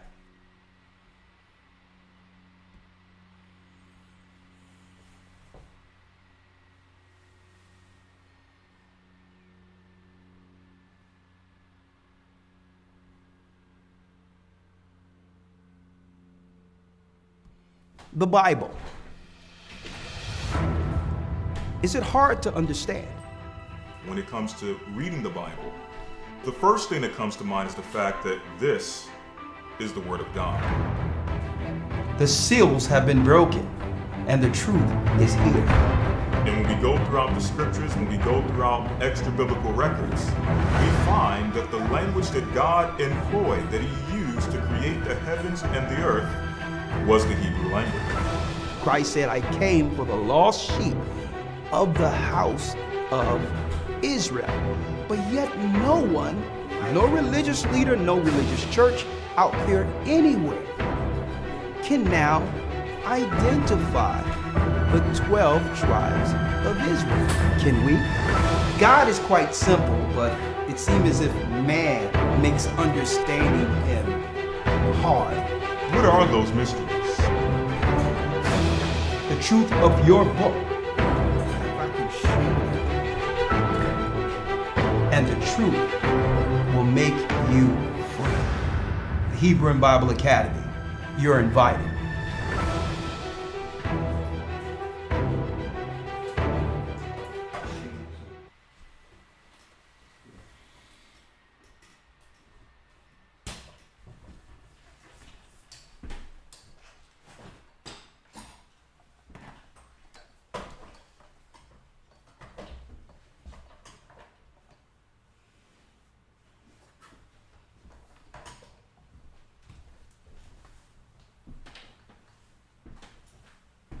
shade.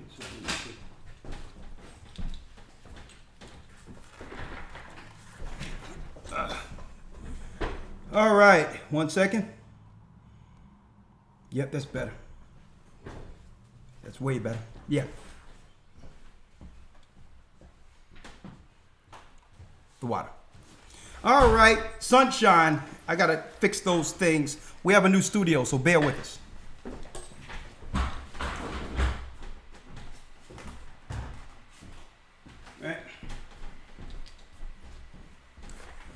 All right. Wait, it's good now. It's good. Yep. Cool. We are back. Part 2. Part 2 now. Check this out, folks. Here come the good stuff. Racism and the serpent. Now, as you all can see, hit the like button, please.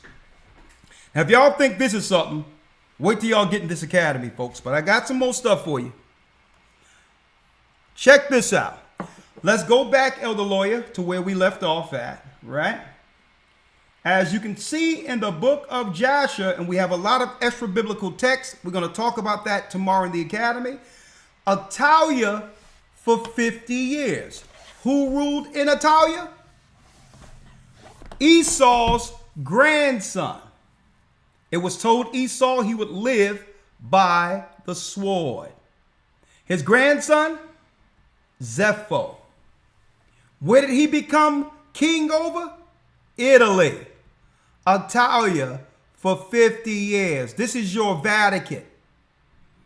The pagan religion was actually brought to Italy from Mount Seir.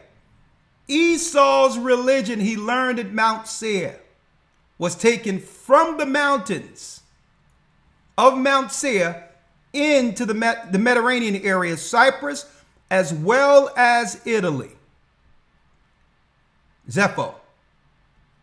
Now, why am I going here, folks? Well, the sister gave me some insight on what? That car. The Alfa Romeo car. Elder, you need to look into the history of that car, right? Let's go into it. Let's go into the history of that car, if you will. Because it's deeper than that car. Way deeper. But I need to show you Esau first. It's way deeper than that car. Let me show you something here.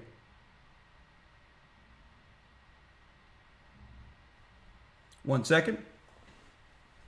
Let me pull this up so I can show you all. It's way deeper than this car here, boy.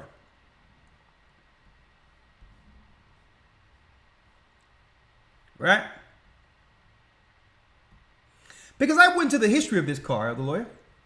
Not the car, but the symbol. This symbol right here. Alfa Romeo. The Knights Templar, Esau, blood. The serpent eating a man. Right? Let's go all the way down. Let's keep on going. Let's keep on going. Here's one of the original symbols. The serpent eating a man. But guess what? Look at this. Serpent eating a man. Right? But look at this here. This is the original symbol.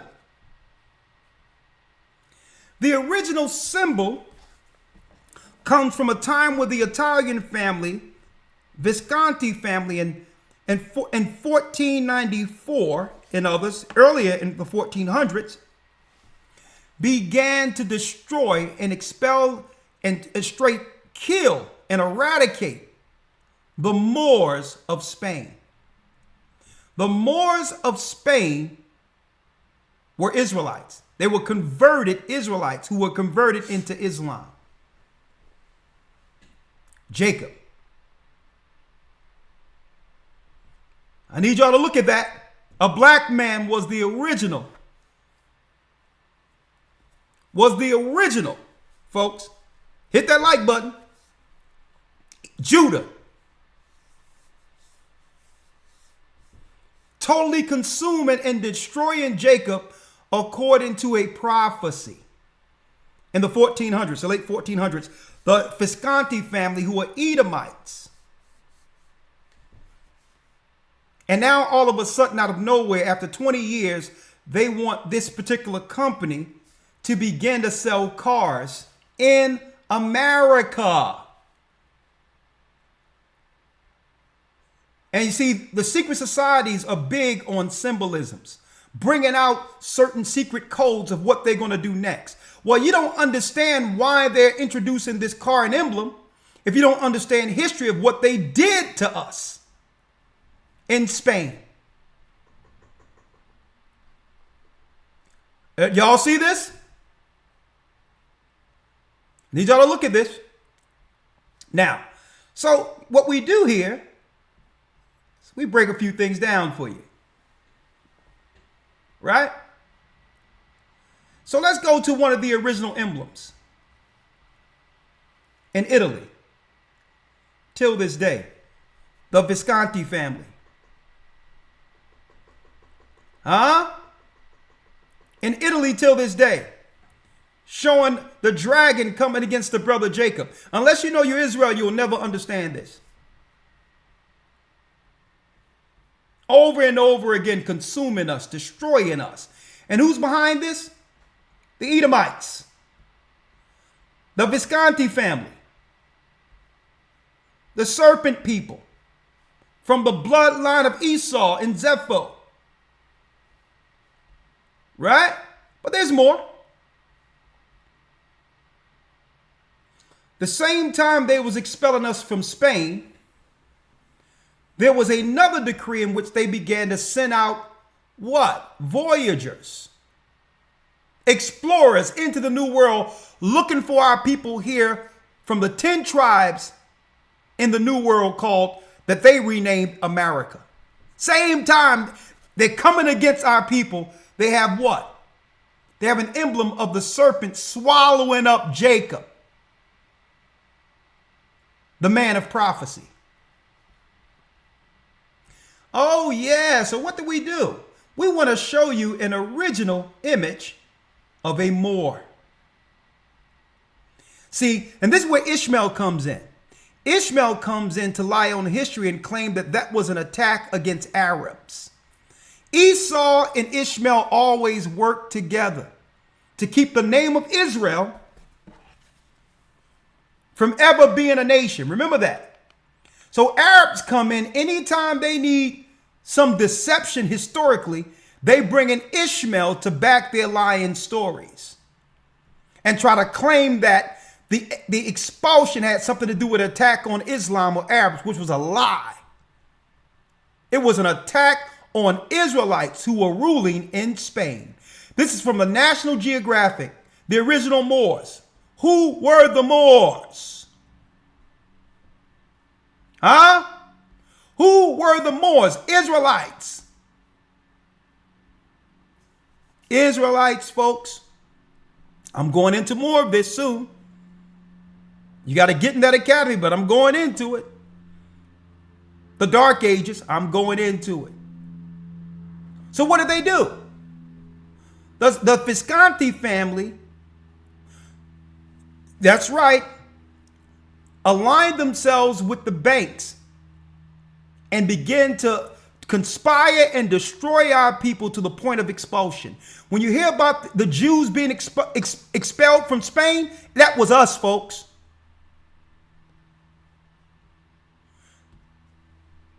It's what we're seeing today too, folks. How they move us around and do certain things to get us out of the way. And next thing you know, other people come in. It's the same modus operandi they've always used against Jacob. Right? The expulsion. The expulsion. The genesis of the expulsion decree. On March 31st, 1492, shortly after the end of the Granada War, the Catholic monarch signed the decree of expulsion, Catholics, folks, of the Jews in Granada, which was sent to all cities, towns, and lordships of their kingdoms with strict orders to not read or make it public until May 1st. It is possible that some prominent Jews tried to nullify or soften it, but did not have any success. You see that? Folks, that expulsion was our people. The expulsion of the Moors and expulsion of Israelites is Esau consolidating and taking power again over Europe, because our people ruled during the Dark Ages. Hope y'all seeing this here. We rule. So anytime we gain some level of notoriety or power, they begin to work to displace or move us out of our position. So wait, oh yeah. Right? Right? And folks, when you look at the Serpent people, you can't forget the Khazarians, the Khazars, right? You can grab the headphones the other way.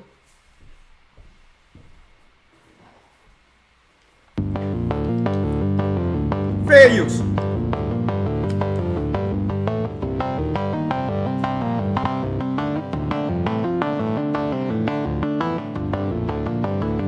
Khazars.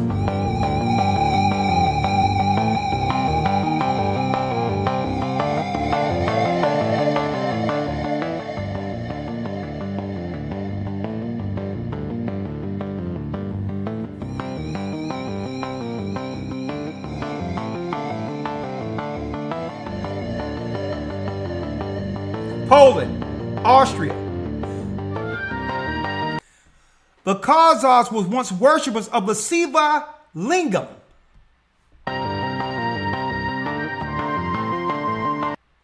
Right? Now I got to be careful what I play here, right? Because you know how they are here, right? I'll talk about that a little bit tomorrow. But folks, the Khazars were called the Serpent people. Christ was calling them out. Before the conversion between the 8th and 11th century, they were the Serpent people worshiping Satan. So you got those who was converted from Khazaria, who Christ pointed out, and I'm going to show you how he pointed them out. And then you have them working on that side, following Torah, and at the same time, from Italy, worshiping Satan, becoming the authority over Christians,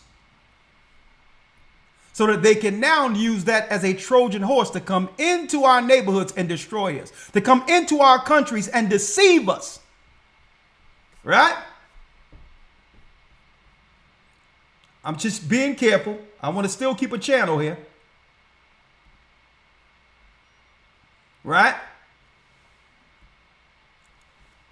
And they both financed the Knights Templar, the Jesuits, the Knights Templar. We're going to go into this. Because also, who's attached to the Jesuits and Knights Templar, folks? Huh? Jesuit apologetics.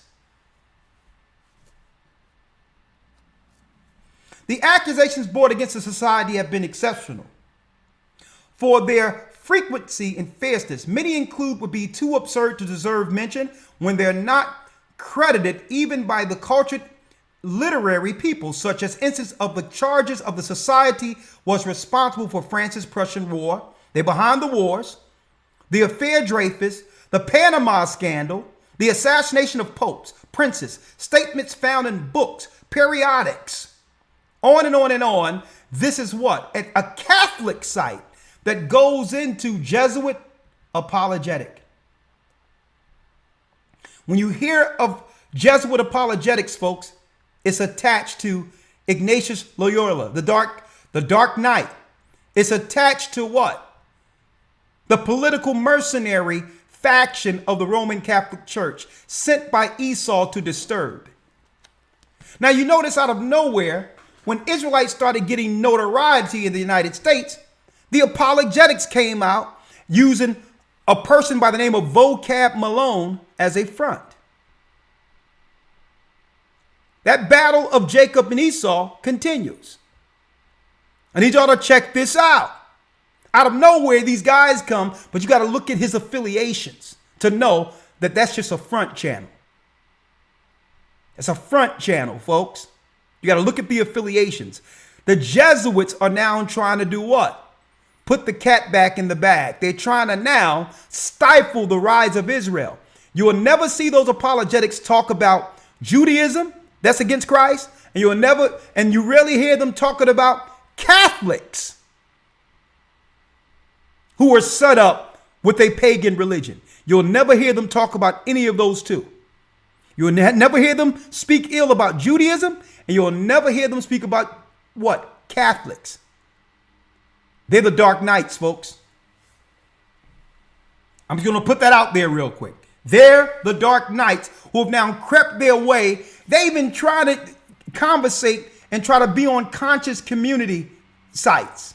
Now, why is that so weird? It's weird that they try to follow conscious community and try to debate there, but they're not there for the conscious community, folks.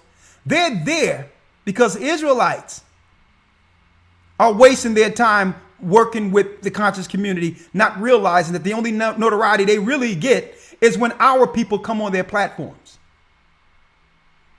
Okay? That's why Kimmon on Trial was so big. Because that debate included what? It was our church that was there, that was a key component with that debate. Okay? And many of us supported it. So now the Jesuits are trying to go with the conscious community. And you know why? They're trying to go there because they're trying to be there as what? Hold place in hopes of another conversation between Israelites and apologetics. I'm going to tell you. Hey, fool me once, shame on me. Stay away from the apologetics, man. They are the Jesuits. I'm going to tell you that right now. But I digress. But why am I going there? Well, this is why I'm going there. When it comes to the Knights Templar, it comes back to this symbol. It comes back to this symbol, folks. The Alpha Romeo. It goes back to this symbol here. It goes back to this symbol. Them swallowing Jacob. They want to find their way to disturb anything when it comes to our people, finding a way by ourselves in order to overcome the curse that happened through the sins of our forefathers. Anytime we're trying to work out our lives and trying to do something for ourselves to get out of our condition, you find them. You find the Jesuits, you find the Red Cross, you find them in our spaces looking to disturb or cause disruption. But now, the Bible says what? Even Paul says that man of sin must be revealed. So the last thing they wanted me to do was to reveal their true intentions by going into history and identifying their daddy, Zepho, a Satanist. To give you the origin of the Vatican throne. It have nothing to do with Christ at all. They hijacked Christianity after the death of Christ and after the fall of Jerusalem. Which leads us, Elder Lawyer, to Revelations 12. Let's get there real quick. Look at Jacob in their mouth, being consumed, destroyed by Esau, and they're doing this right out front. Right out front. And folks, the Visconti family, when you look up the Visconti family, Edomites, there's a thing called the Italian War when you look it up. I don't have time to go into it today. The Italian War of 1494 to 1495 was them destroying our people in Spain. Visconti, the people that was behind the war, Visconti, folks, the people who was behind the war, listen, the Visconti, let me pull up here.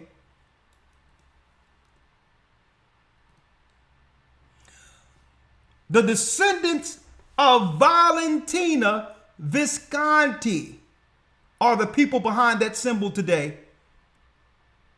Alfa Romeo. And the Visconti family was behind killing our people in the Italian War. I mean, in this war right here. In the Italian War. They was coming against us. And guess what, folks? What did they use in warfare in their wars? Not just against us who were in Spain, but our people who was also in France. I need y'all to see this. What did they use? What did they use, folks? Germ warfare. In the war, they used germ warfare, a breakout of syphilis. Sound familiar? In the wars of expelling us, they were using germ warfare. Syphilis. Sounds familiar? Are you now getting it with the Baphomet who has the phylactery, the pharmacy symbol on his lap? For those who've been following me this long, they were using syphilis and sicknesses in the war back then to displace us.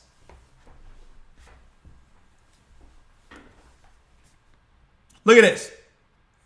And they was targeting all of the states where our people were living. Why am I going here? Every time you see there's a disease or a big break, something that breaks out that they claim is big and all that, always look at who they target in the midst of it to actually get the cure first. History repeating itself. Who was the Tuskegee experiment done against?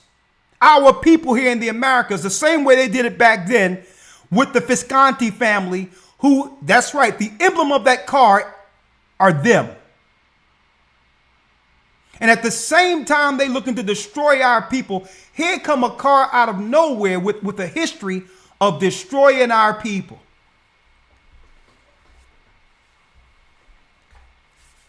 Huh? Are y'all with me? Are y'all with me?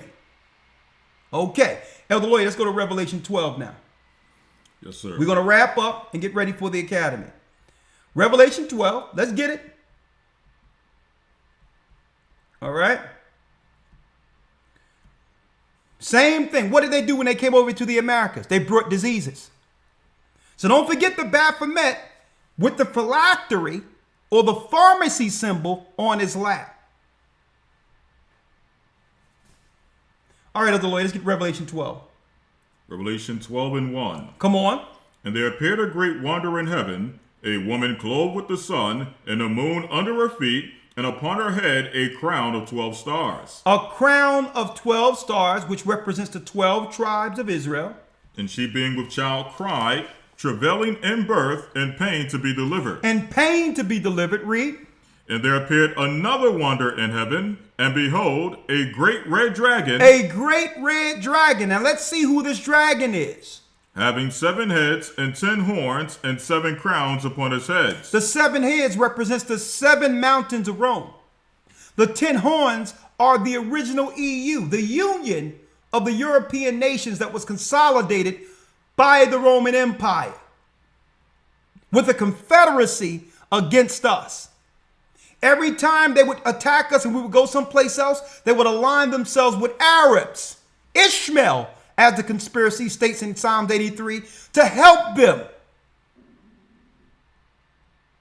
to help their continual attack and pillage against Jacob. Read.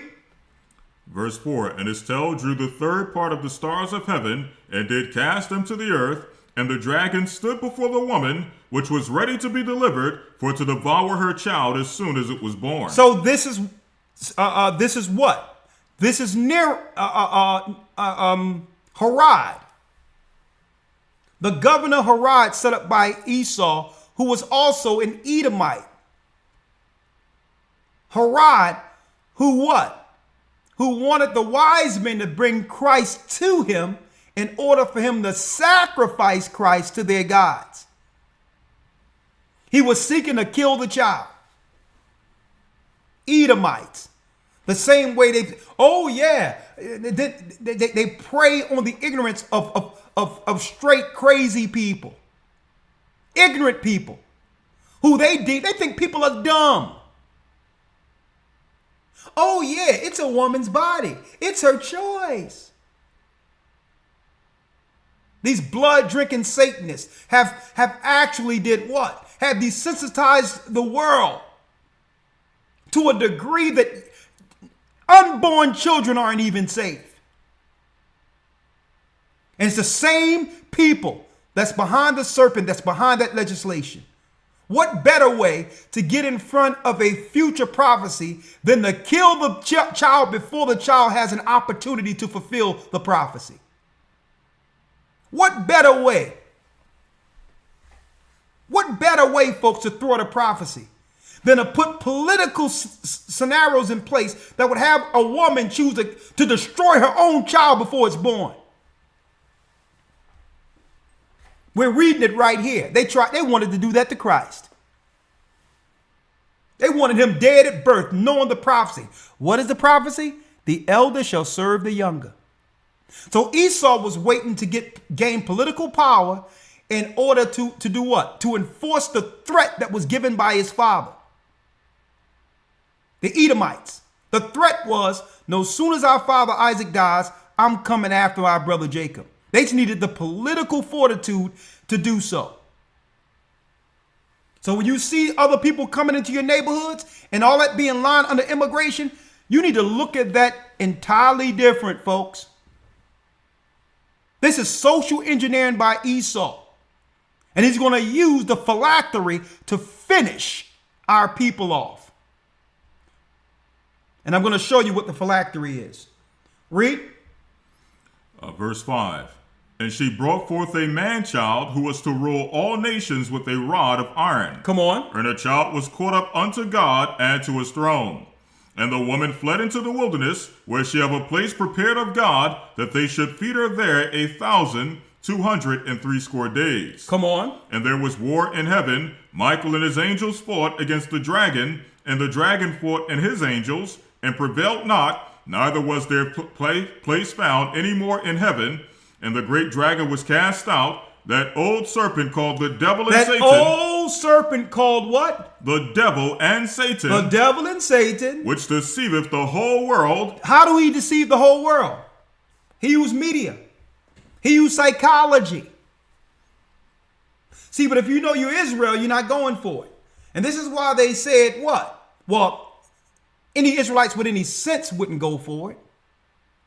But you got even Israelites saying, oh yeah, well Esau say we always took these injections and all this other stuff. Hey, it's okay. I'm fine.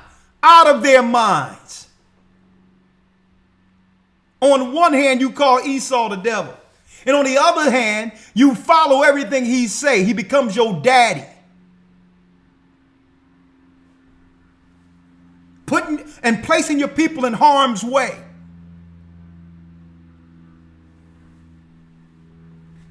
And the great dragon was cast out, that old serpent called the devil. Read. And Satan, which deceiveth the whole world. Read. He was cast out into the earth, and his angels were cast out with him. Read.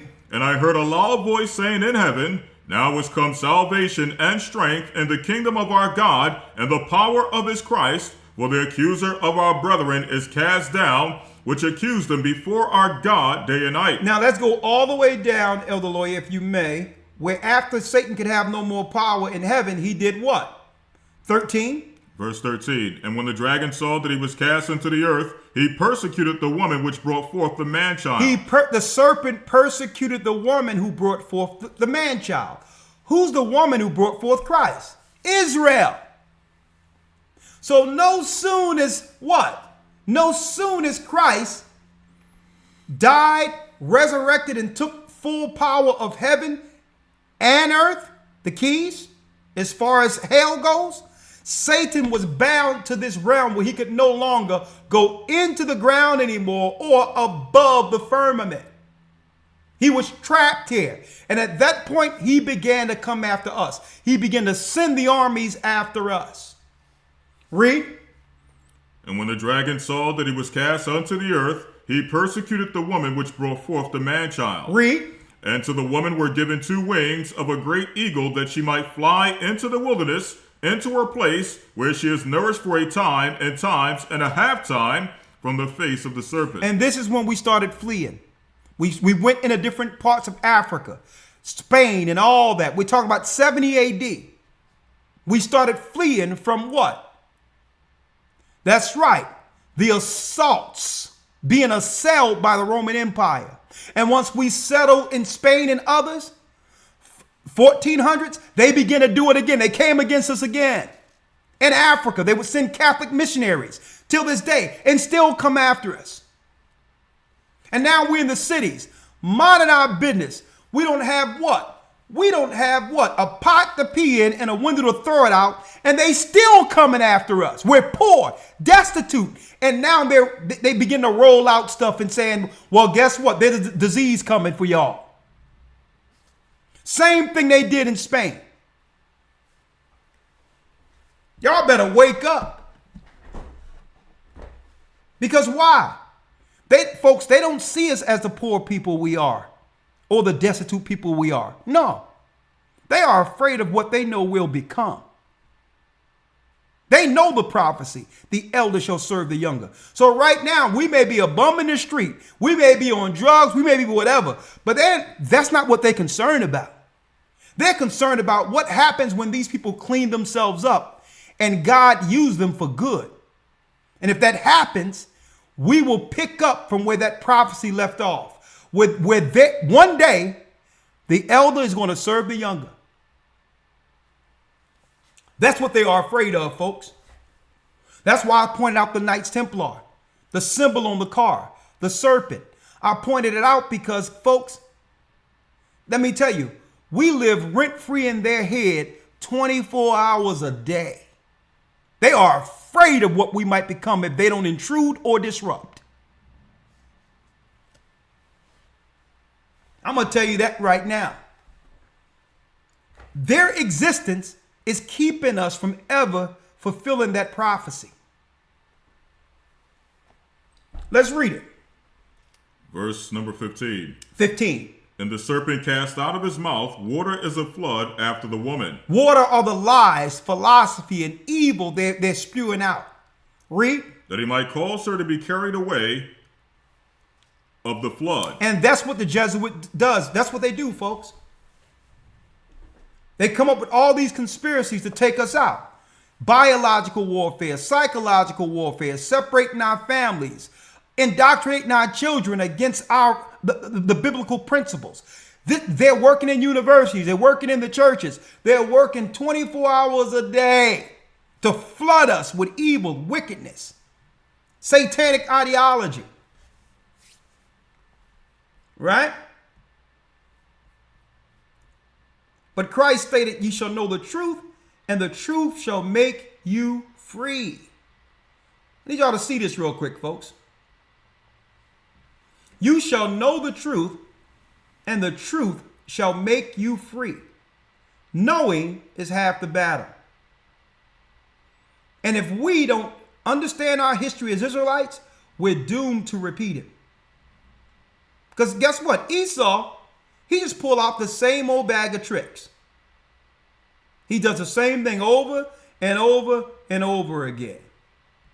Now let's go back real quick, Elder Lawyer, if we may, to the Baphomet.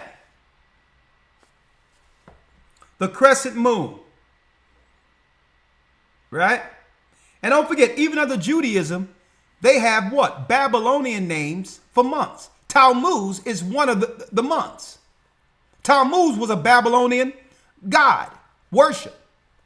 And that's under Judaism calculation, Jewish calculations of the months. It's Babylonian. So they also deal with the crescent moon as well as the Arabs. But what do they have? Male-female transgenderism right here. Right? But look in the middle here. That's a what? What is that? Right? That's an apothecary. Let me type that in. Apothecary symbol.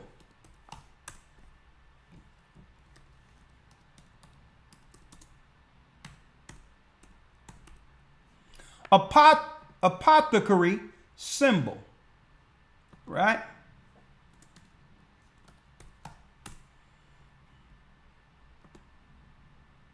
See? See it right here? Let me pull it up here so you can see it. I want y'all to see this.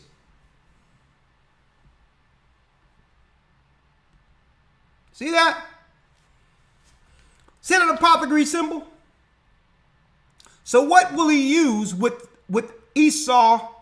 What insight will the devil give Esau in the Arabs? To destroy God's people. They do it over and over and over again, and we keep falling for it. And they usually seek to target our children. Oh yeah, you want to go to school? Okay, well, you gotta stay healthy now. Oh, your baby's born. You're irresponsible unless we keep them healthy. Because they're after the child. This is what they'll use. So what they'll do, they'll go into these immigrant countries. The synagogue of Satan does. He go into these countries and he train the poor, those people who aren't doing anything, and bring them to school over in the United States and make them doctors.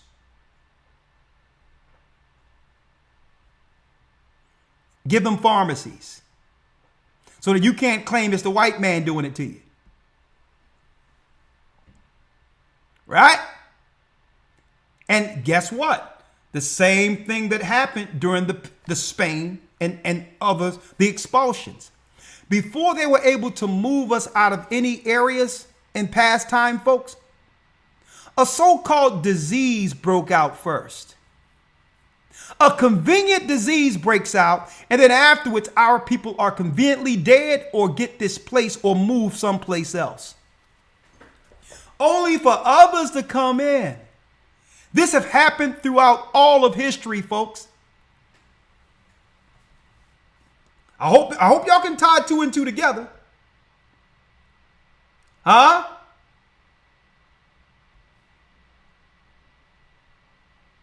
Y'all see that? I just want to make sure y'all can see it. I have to be very careful.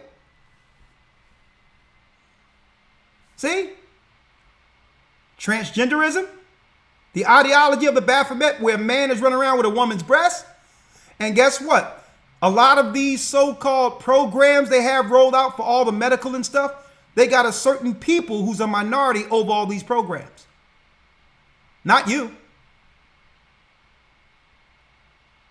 Y'all see that? Now let's show you in the book of Revelation to end this. And don't forget, folks, we started off with what? We started off with the emblem for your car, Alfa Romeo. America didn't allow this car in. It came in after 20 years. They switched the emblem here.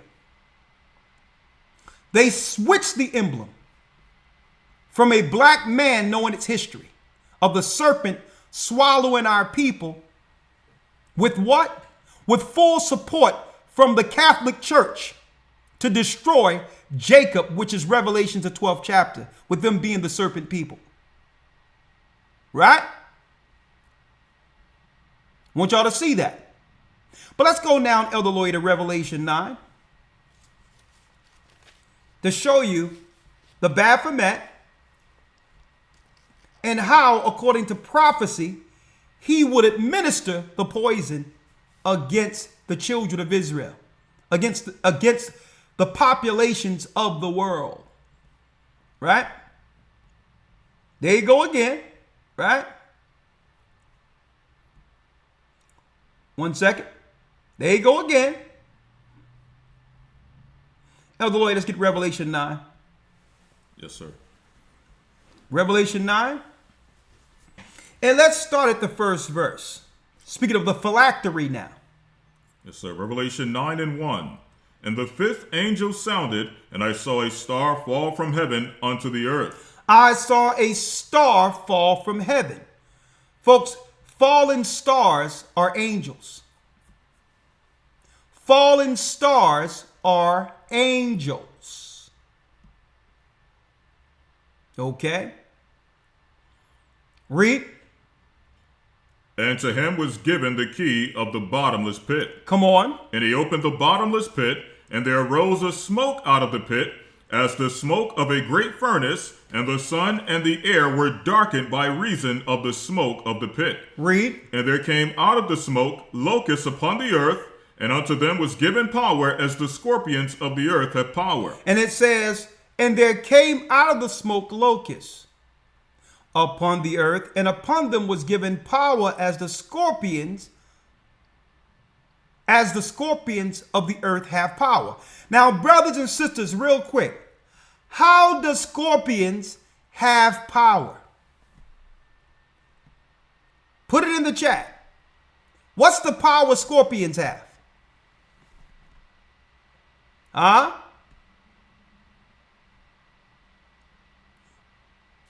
Its tail. It has a prick or a point on it. And it sticks you to administer the poison. Huh? It sticks you to administer the poison. Huh? The sting. Thank you. So unless you understand the power that's given in Scripture, you'll never understand how it applies to what? The phylactery today. Are y'all following me here? Oh yeah. Matter of fact, you can get it for free. You don't gotta pay for nothing. You get this absolutely free, folks. Nothing in this world is for free.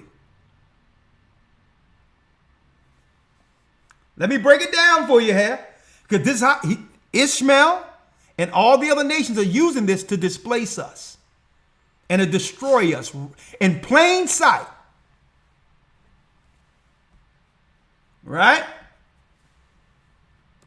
So unless you understand what it's showing, you'll never know. What it's showing is an angel coming down with the knowledge to teach your leaders on how to come against us, on how to make us sick, on how to kill us. This is fallen angel technology that was there before the flood. And this is why the Most High sent the flood, because it was seeking to kill off the righteous before the prophecies would come into fruition. Let's read it, Elder Lawyer. Yes, sir. Verse 4. And it was commanded them that they should not hurt the earth, or the grass of the earth, neither any green thing, neither any tree, but only those men which have not the seal of God in their foreheads. So only those who don't have the seal of God can be tricked by Satan when it comes to this. See? If you have somebody that claim they know the Bible, but then will do everything that's rolled out by the news, outright, you know that they're not sealed by God. Right? They're just talkers. There's no way if the prophets were living today, or if the disciples were living today, and the news came out with these talking heads telling everyone to go lockstep with something, Christ would have looked at like all of them like they were crazy, and the people that was following it too.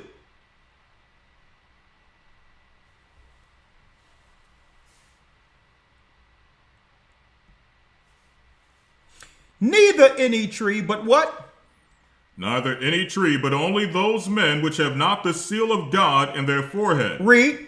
And to them it was given that they should not kill them, but that they should be tormented 5 months. So some of this stuff is in people. Guess what? Some people are not dying, but they're wishing they didn't listen.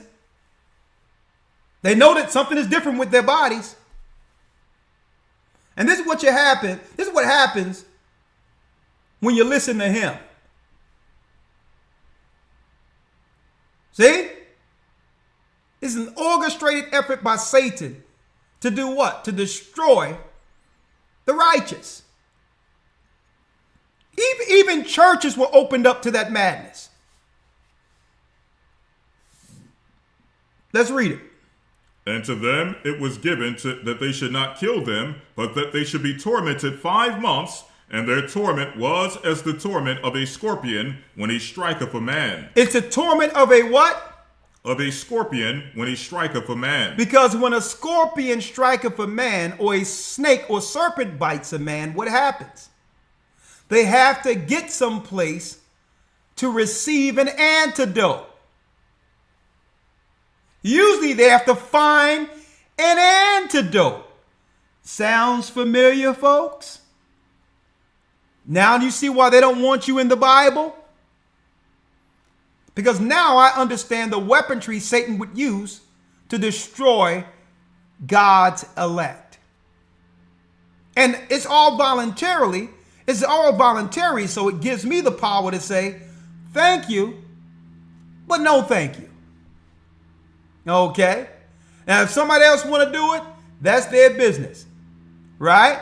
But it gives me the power to say, oh, it's free. You can get it for free. Listen, thank you, but no thank you. Okay? I like my body just the way it is. Okay? Because I do know how my body reacts to something naturally when it's hit with something. But what I don't know is what you got up in that stuff. I'll take my chances with how my body operates naturally. And when it's my time to go, it's my time to go. But Hades, if I'm going to have somebody do something to me where I have no idea what it is, no, thank you. Let's read it. 6. And in those days men shall seek death, and shall not find it, and shall desire to die, and death shall flee from them. Because why? When you go into the breakdown of this and understanding this, a lot of people know that they haven't been the same since they made that choice.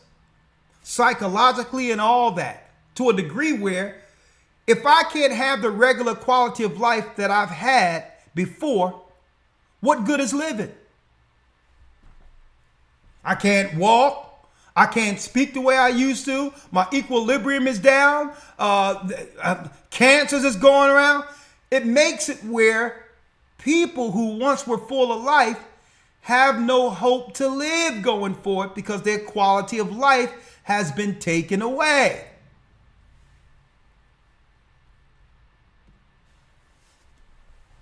I'm going to leave it there. I'll pick it up tomorrow in the academy. And all I have to say is this, folks. I don't think it's a coincidence at all that Alfa Romeo, a car, or this emblem, have now been what? Have now been allowed for them to sell this car in the United States after 20 years it wasn't sold here. I believe the elites, this is symbolic for the elite saying it's time to do, that's right, what the Visconti family did. It's time to disease, and it's time to displace and destroy the children of Israel. This is symbolic right here. For those who understand history, know how dangerous this particular symbol is for our people in history. The Moors were destroyed, and they were able to put up these flags celebrating the destruction of the children of Israel, who were the Moors. So when you see them rolling out that, and don't forget this, the Bible says that man of sin will be revealed. Well, let's look at Zepho's house real quick, right?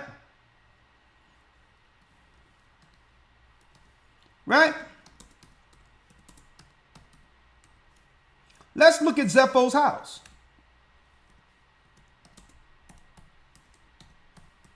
Huh? Let's look at it. Let's look at the audience room, folks. The audience room in Italy. This room is what? It's built in the Vatican of Rome. Let's look at Zepho's room now. You know, they did a little renovating. They did a little renovating. Look at the audience room for the Pope. A serpent.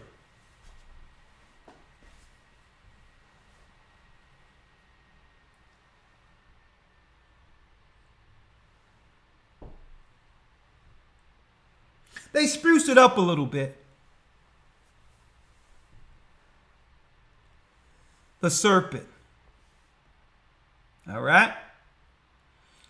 Folks, watch out. I'm going to tell y'all what to watch out for. Watch out.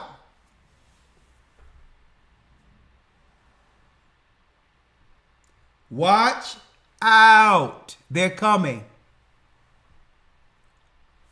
I'm going to put it in. Hey, folks, look it up. The audience room at the Vatican.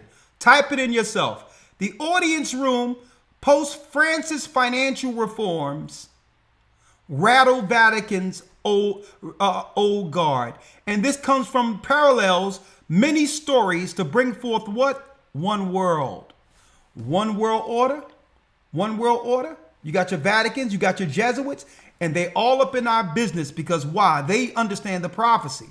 If they leave us alone, if we link into our God, guess what? It's over for them. Pope Francis financial reforms rattle Vatican's old guard. Y'all can listen to these people in the Christian church if you want. And they're outright telling you that their leaders worship Satan. Huh? Right? I want y'all to see this. The seat of Satan. You're absolutely correct.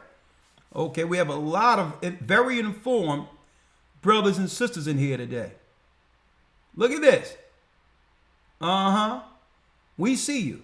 We see you, Esau. Now the world sees you. With that, I'm going to say shalom. I'm excited for the academy tomorrow, brothers and sisters. If you're not in the academy, get on in. It does much support to help this church. And I'm going to tell you, we're going to need each other. And it's times like this that you show your support for this church and we bring forth the information in what? A school format. So even for you new people out there who rarely come, who rarely understand what this is. If you don't understand the Bible, or you have questions, or even if you are a skeptic, come into the Hebrew Bible Academy and you'll see the Bible like you've never seen it before and understand its value. I'm going to tell you, tomorrow we're going into, you got it, the creation of the universe, and we're going to break down the angelic ranks first, because heaven was here before earth. The whole ranks, all of that we break down tomorrow, and this academy will be what? Spiritual growth focus. Our purpose, how to fast, what's the purpose for a man, what's the purpose for a woman, how to overcome the dark side. And I'm going to go into that. How to overcome the dark side when you're angry, when someone upsets you. Because usually when you're upset, a reaction comes from it. Right? And you feel justified with the reaction. Well, suppose there was something else in the room that caused you to respond. We're not alone. That and more in this academy. And here's a key, folks, just for you all. I'm going to say it again. When you get that spirit in your stomach when someone rubs you the wrong way and you are about to react or say something or do something, do nothing.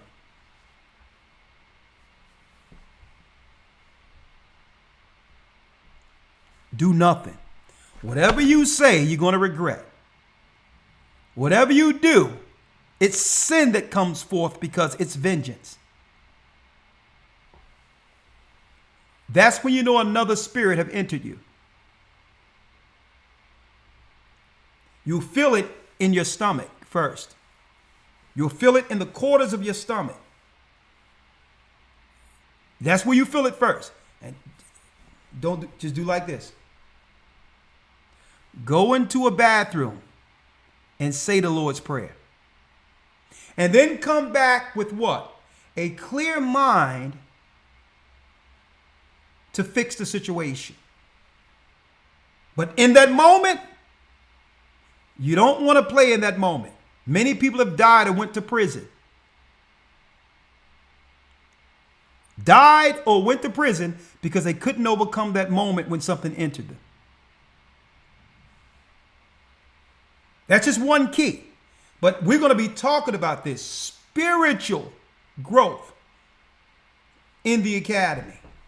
With that, shalom. May the Most High be with you. Stay prayed up. Have a great remainder of your Sabbath here. This lesson was a very timely but guess what? It continues tomorrow. It's nothing compared to where we're going into tomorrow. All right. So here it is. Stay strong. Stay prayed up. Go to historytimes.org to enroll. Let's go to school. Shalom. Shalom. Thank you, Lord. I opened up the book and see that the apple of your eye included me. And through the tribulation, I know I must stand. For a new heaven, a new earth, show me the way to Zion. I'm on my knees, laying my life on the line. I'm begging, please, please don't let me fall. Give me the strength. Place my feet, guide my path. Show me the way to Zion. I feel the Spirit calling me, drawing me back home. Oh, been suffering with my family. I know it won't be long. One day you're gonna look for me, and I'll be gone home. Yeah, Israel is calling us back home to Zion. I'm on my knees. I lay down my life. I'm begging, please, please don't let me fall. Give me the strength. Give me the strength. Place my feet, guide my path. Show me the way to Zion. I'm on my knees, laying my life on the line. I'm begging, please, please don't